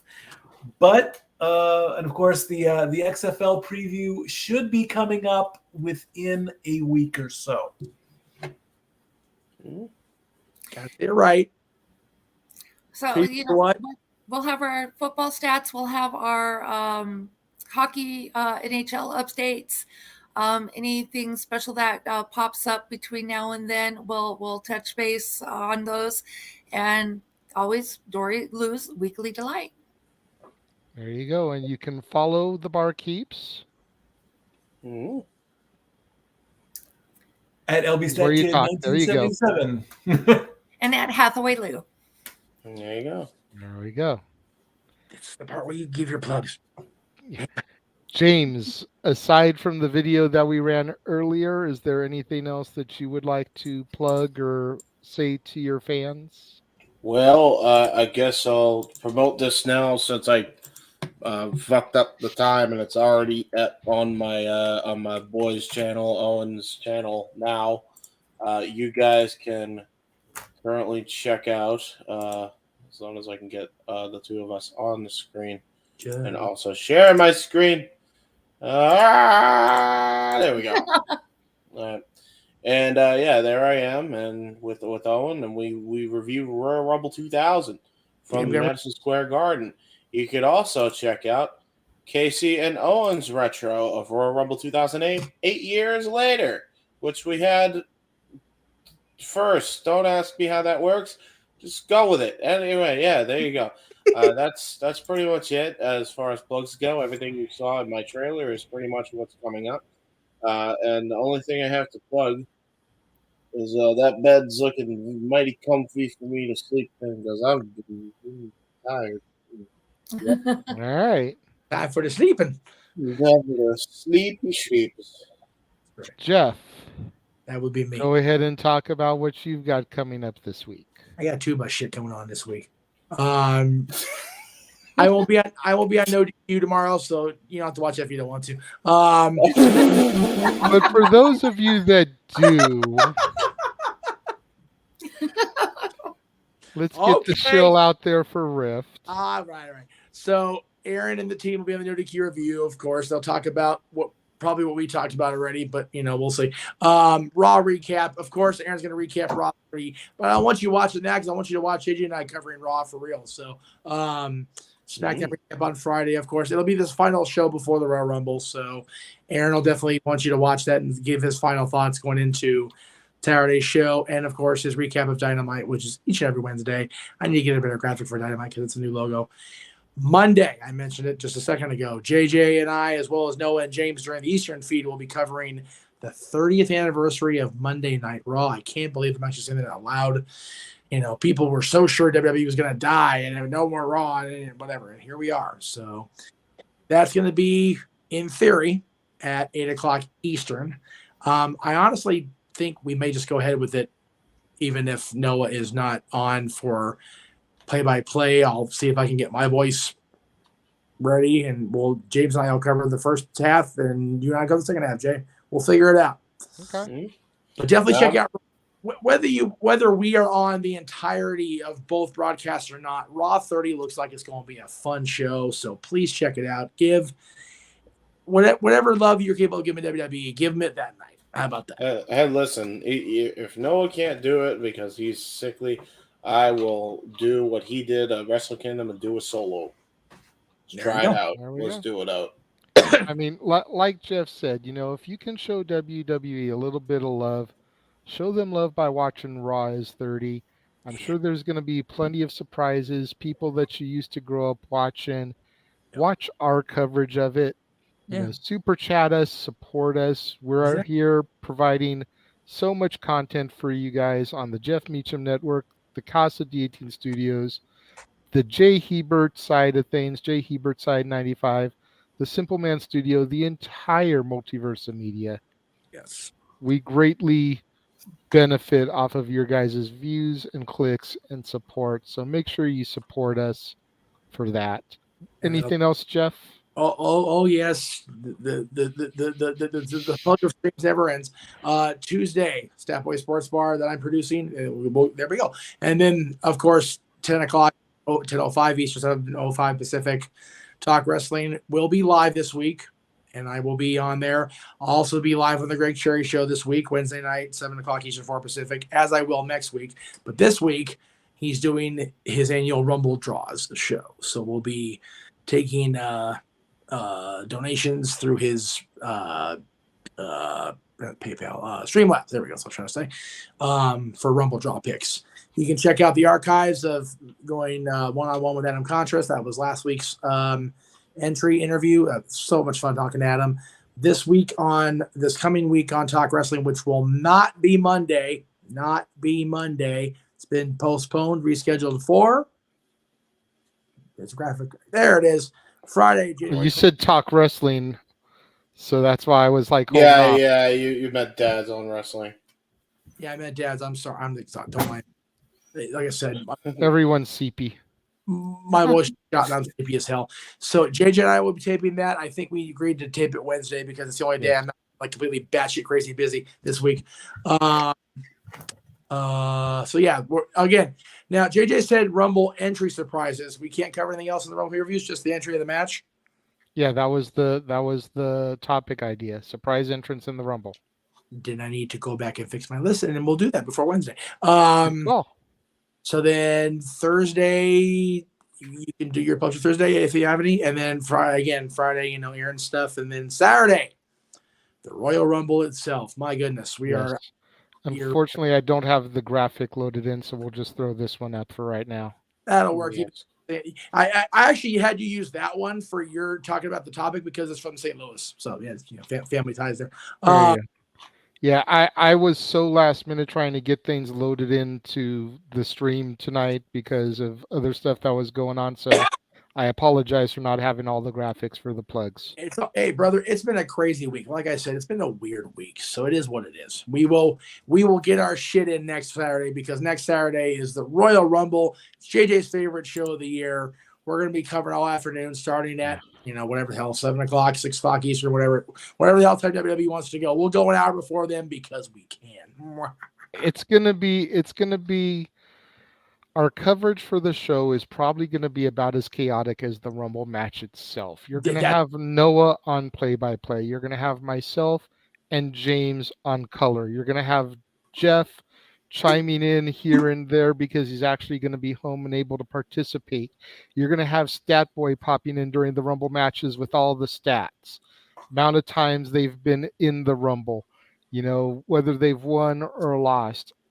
Total number of eliminations over their cumulative performances, all those type of things that J.R. King, Corey Graves, you name it, Michael Cole, Taz, JBL, Booker T, all the commentators throughout the entire history of WWE would give you. Statboy is going to be here on the Jeff Meacham Network, Multiverse of Media, giving you all those stats for us. I'll do my best. And Mike, you look like You've just heard me say what you're going to be doing, so you got a week to get those numbers together, boy. Yes, sir. Oh, boy. That's a lot. Crunch them. Know what you're going to be doing while you're watching football tomorrow? That's right. Yeah. That's right. Watching Dim Boys. That's right. That's right. I'll work all the way up till kickoff if I have to. Okay. Sam, to answer your question, yes. We used to allow subscribers onto open mic night if they super chatted $10 or more. So in the future, obviously not tonight because we're wrapping things up, but in the future, if you would like to be a part of the open mic night panel, a $10 super chat will get you the link and you can come on screen and chat with us. And then there are occasionally talk wrestlings where Jeff will open the forum up to people depending on what the topic at hand is. Right. Yeah. This last week was an example, but yeah. Yeah. Statboy Sports Bar. If you are into professional sports, just private message Statboy or Jeff. Let them know, and they will try to figure out a way for you to become a part of that show. Absolutely. So that's another possibility. My shows predominantly are taped, so those have very little opportunity for audience participation, at least joining for the filming and whatnot. But the ones that we do live, open mic night, Statboy Sports Bar, and occasionally talk wrestling are the ones where there is the most opportunity. As far as my plugs go, and again, I don't have graphics loaded in, so I'm going to try to blow through this really quickly. But tomorrow, as always, the War Zone, the weekly acquisition report. It's kind of a little hodgepodge this week. There's something in there that I found at Goodwill, something that I found at Target, a few things that I found at Big Lots. Just kind of nice little arrangement, if you will, a gift basket assortment, if you will. Monday, we've got Rock of Ages. Wednesday is going to be Little Shop of Horrors, and Friday will be Moulin Rouge. Those two were originally supposed to be flip-flopped, Moulin Rouge on Wednesday, Little Shop on Friday, but I haven't watched Moulin Rouge yet. So in order to try to get things canned and edited so that when me and Jeff film on Wednesday, I can crank that editing out before Friday, I'm going to flip-flop the two. So Moulin Rouge will be Friday instead of Wednesday. So I got those coming up over the course of this week. My new release Saturday for next week will be Guillermo del Toro's take on the Pinocchio tale. Nice. Not the Disney Plus version that had Tom Hanks's Geppetto. And the last time I gave Guillermo del Toro a chance, it was his take on the Wolfman, and we all know how I felt about that. So hopefully this will be better than that. Have you seen Moulin Rouge prior to watching it for the review? Yes. Oh, okay, good. I've seen it once before, all the way through. And then the story I like to tell, I saw a couple scenes of it before I saw it all the way through, as me and my good old buddy Gordon movie hopped one time. We had seen a movie, and then we hopped into Moulin Rouge to kill a little bit of time before hopping into the second movie. And I forget exactly what was going on, but it was one of those super dramatic scenes between Nicole and Ewan. And I had to, being an avid goer to Rocky Horror, I had to bite my tongue from yelling out, "Help me, Obi-Wan Kenobi, you're my only hope."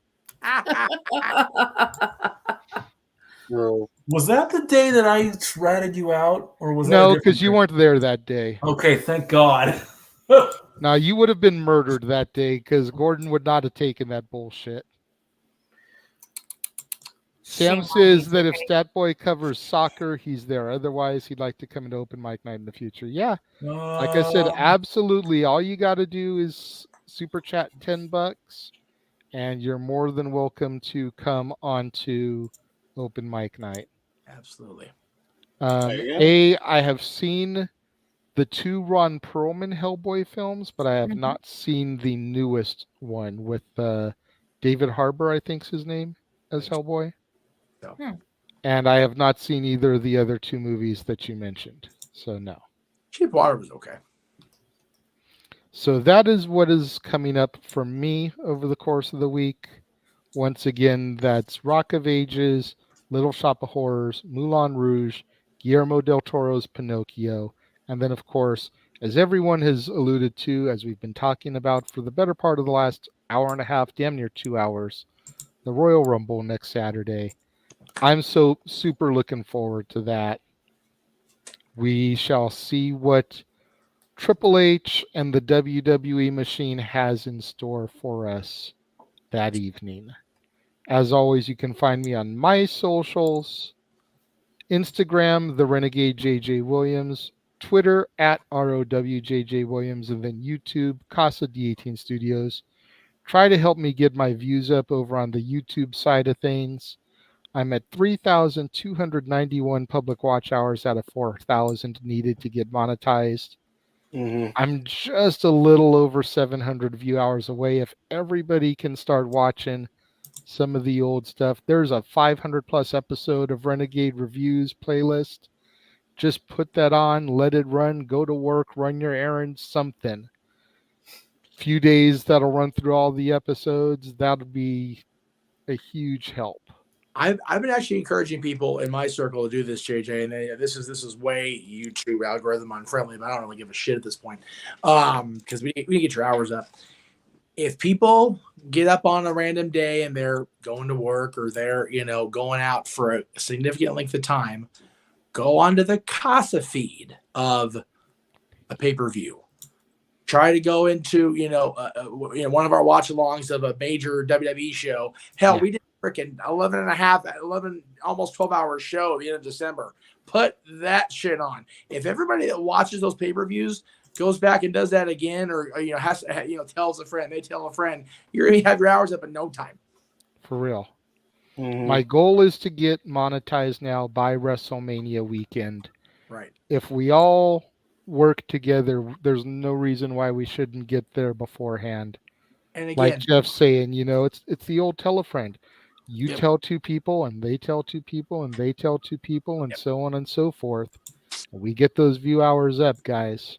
And again, everybody remember something. JJ mentioned the 3,200 hours. That number resets every single day at midnight because the total amount of watch hours we need to get monetized on YouTube is within the 12-month period you are ending on that day.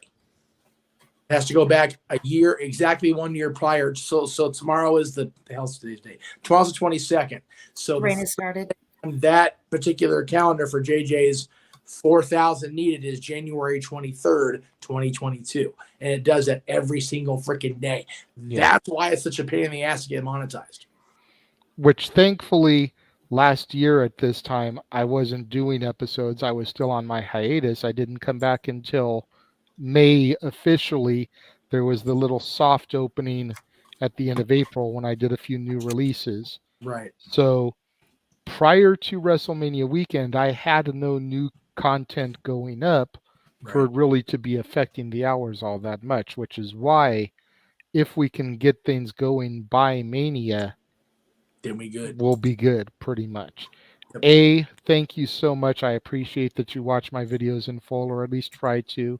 And yes, YouTube is getting more and more complicated every year. Oh, They've got to, because at the end of the day, what everyone's got to remember, whether we like it or not, they're a business. Yep. They're trying to make money just like we're trying to make money. Yep. So they're going to do whatever they can to increase their top end themselves. Yeah. And you remember, YouTube didn't used to have to compete with every other major corporate brand in the world, Disney, Paramount, all these guys for streaming stuff. They were the only game in town, and now they're not. So I get it. So that brings this week's episode of Open Mic Night to an end. I want to thank James Hebert, as always, for being here. Like to thank our barkeeps from Tuesday night, Stat Boy Mike Caldwell and Dory Lou. Thank you for being here this evening. To the man whose name is above him on the marquee, Jeff motherfucking Meacham. Thank you very much for being able to be here this evening and joining us. And next week. To the 15 people that are still in the room watching us, we thank you guys for tuning in and being there with us the entire time. And until Monday night, when we provide watch-along coverage to you guys for WWE Raw is 30, I am the Renegade JJ Williams. Thank you for joining us. We'll see you guys next time.